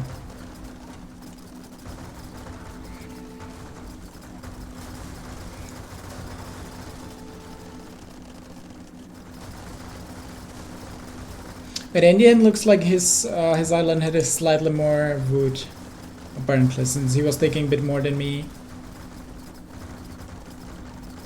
But not by much.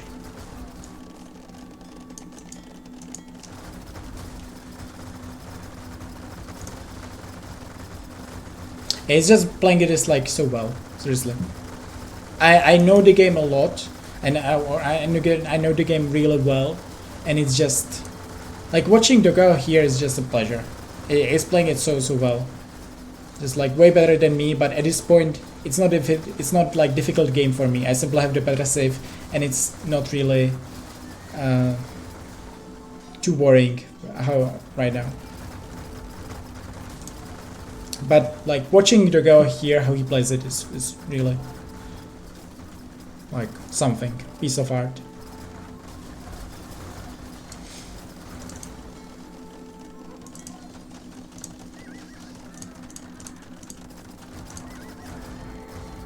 Obviously this castle wasn't in the best position, but I think I really like this castle position because if I made it more forward, I would lose the castle by now. But the thing is that I had it super defensive, allowed me to mass the army behind.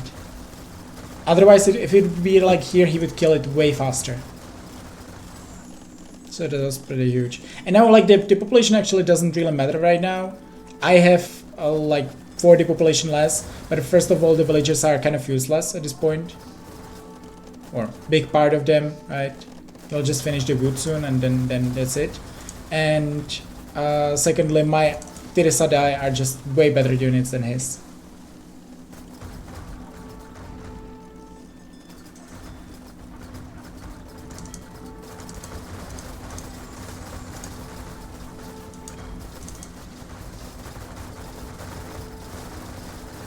Also, like his micro is better than mine. With this fishing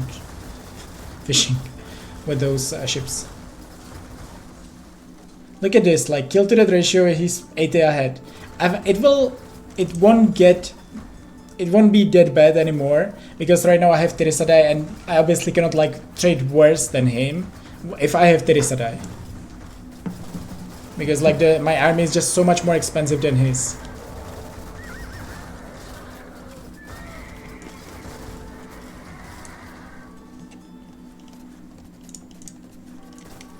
Also, I shouldn't be remaking my farms, has to be said. That's a mistake.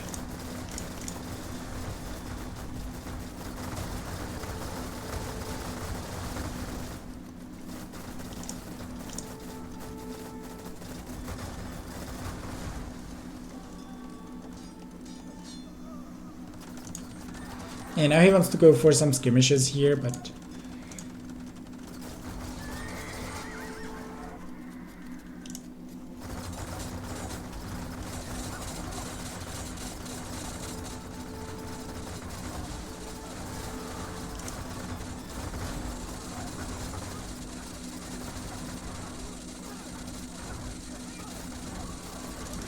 And now I already have more military than him, right? And then it's simply impossible for him to come back. Because my army is better and I have more of it.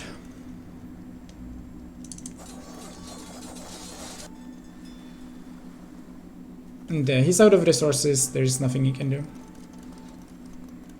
The population doesn't matter at all right now, it's all about the army.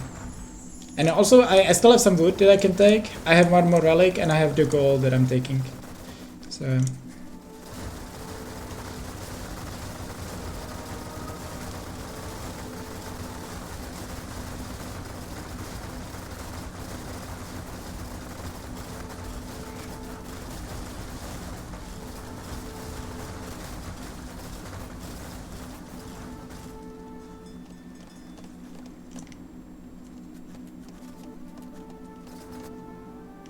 yeah, right now it's just over.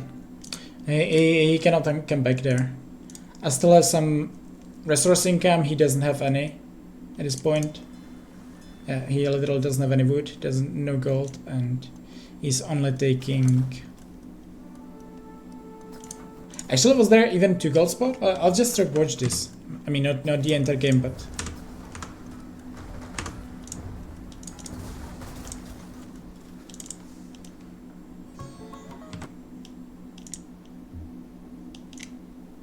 Ah, here they're on a stone. Oh, that's another big thing. I didn't even realize. So my island was the one with the double gold, and his island was the one with stone and wood only. It's a lot of wood though. Or, well, not that much even. Not that much more than mine. There's 17, there's 22. Yeah, so he also had like the significantly worse island. I didn't even realize. But then he had way more wood, I would say, because he wasn't able to buy as much. So then his island has like 5k, 10k more wood than mine, I guess. Alright. Yeah, I was just really fortunate there. But I got outplayed, but I played decent, I would say, for my standards. So that's it, guys. Let's take a look if I can send you to someone. And I'm going to be streaming tomorrow. I likely in the morning. And then I'll be streaming in the morning. And then I will be playing versus running. And then I will be playing versus legs, and I'm likely going to stream that as well. And I should be streaming Friday as well. I will have like a lot of time for streaming in the next two weeks. So hopefully you will be there with me. And I will send you to Dave. I'll send you to Dave.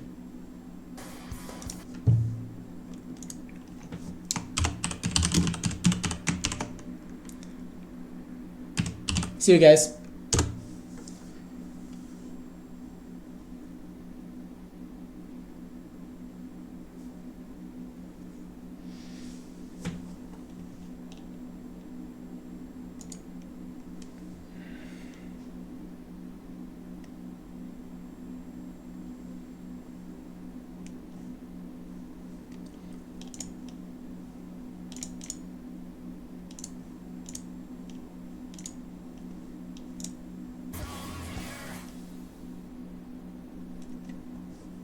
Grand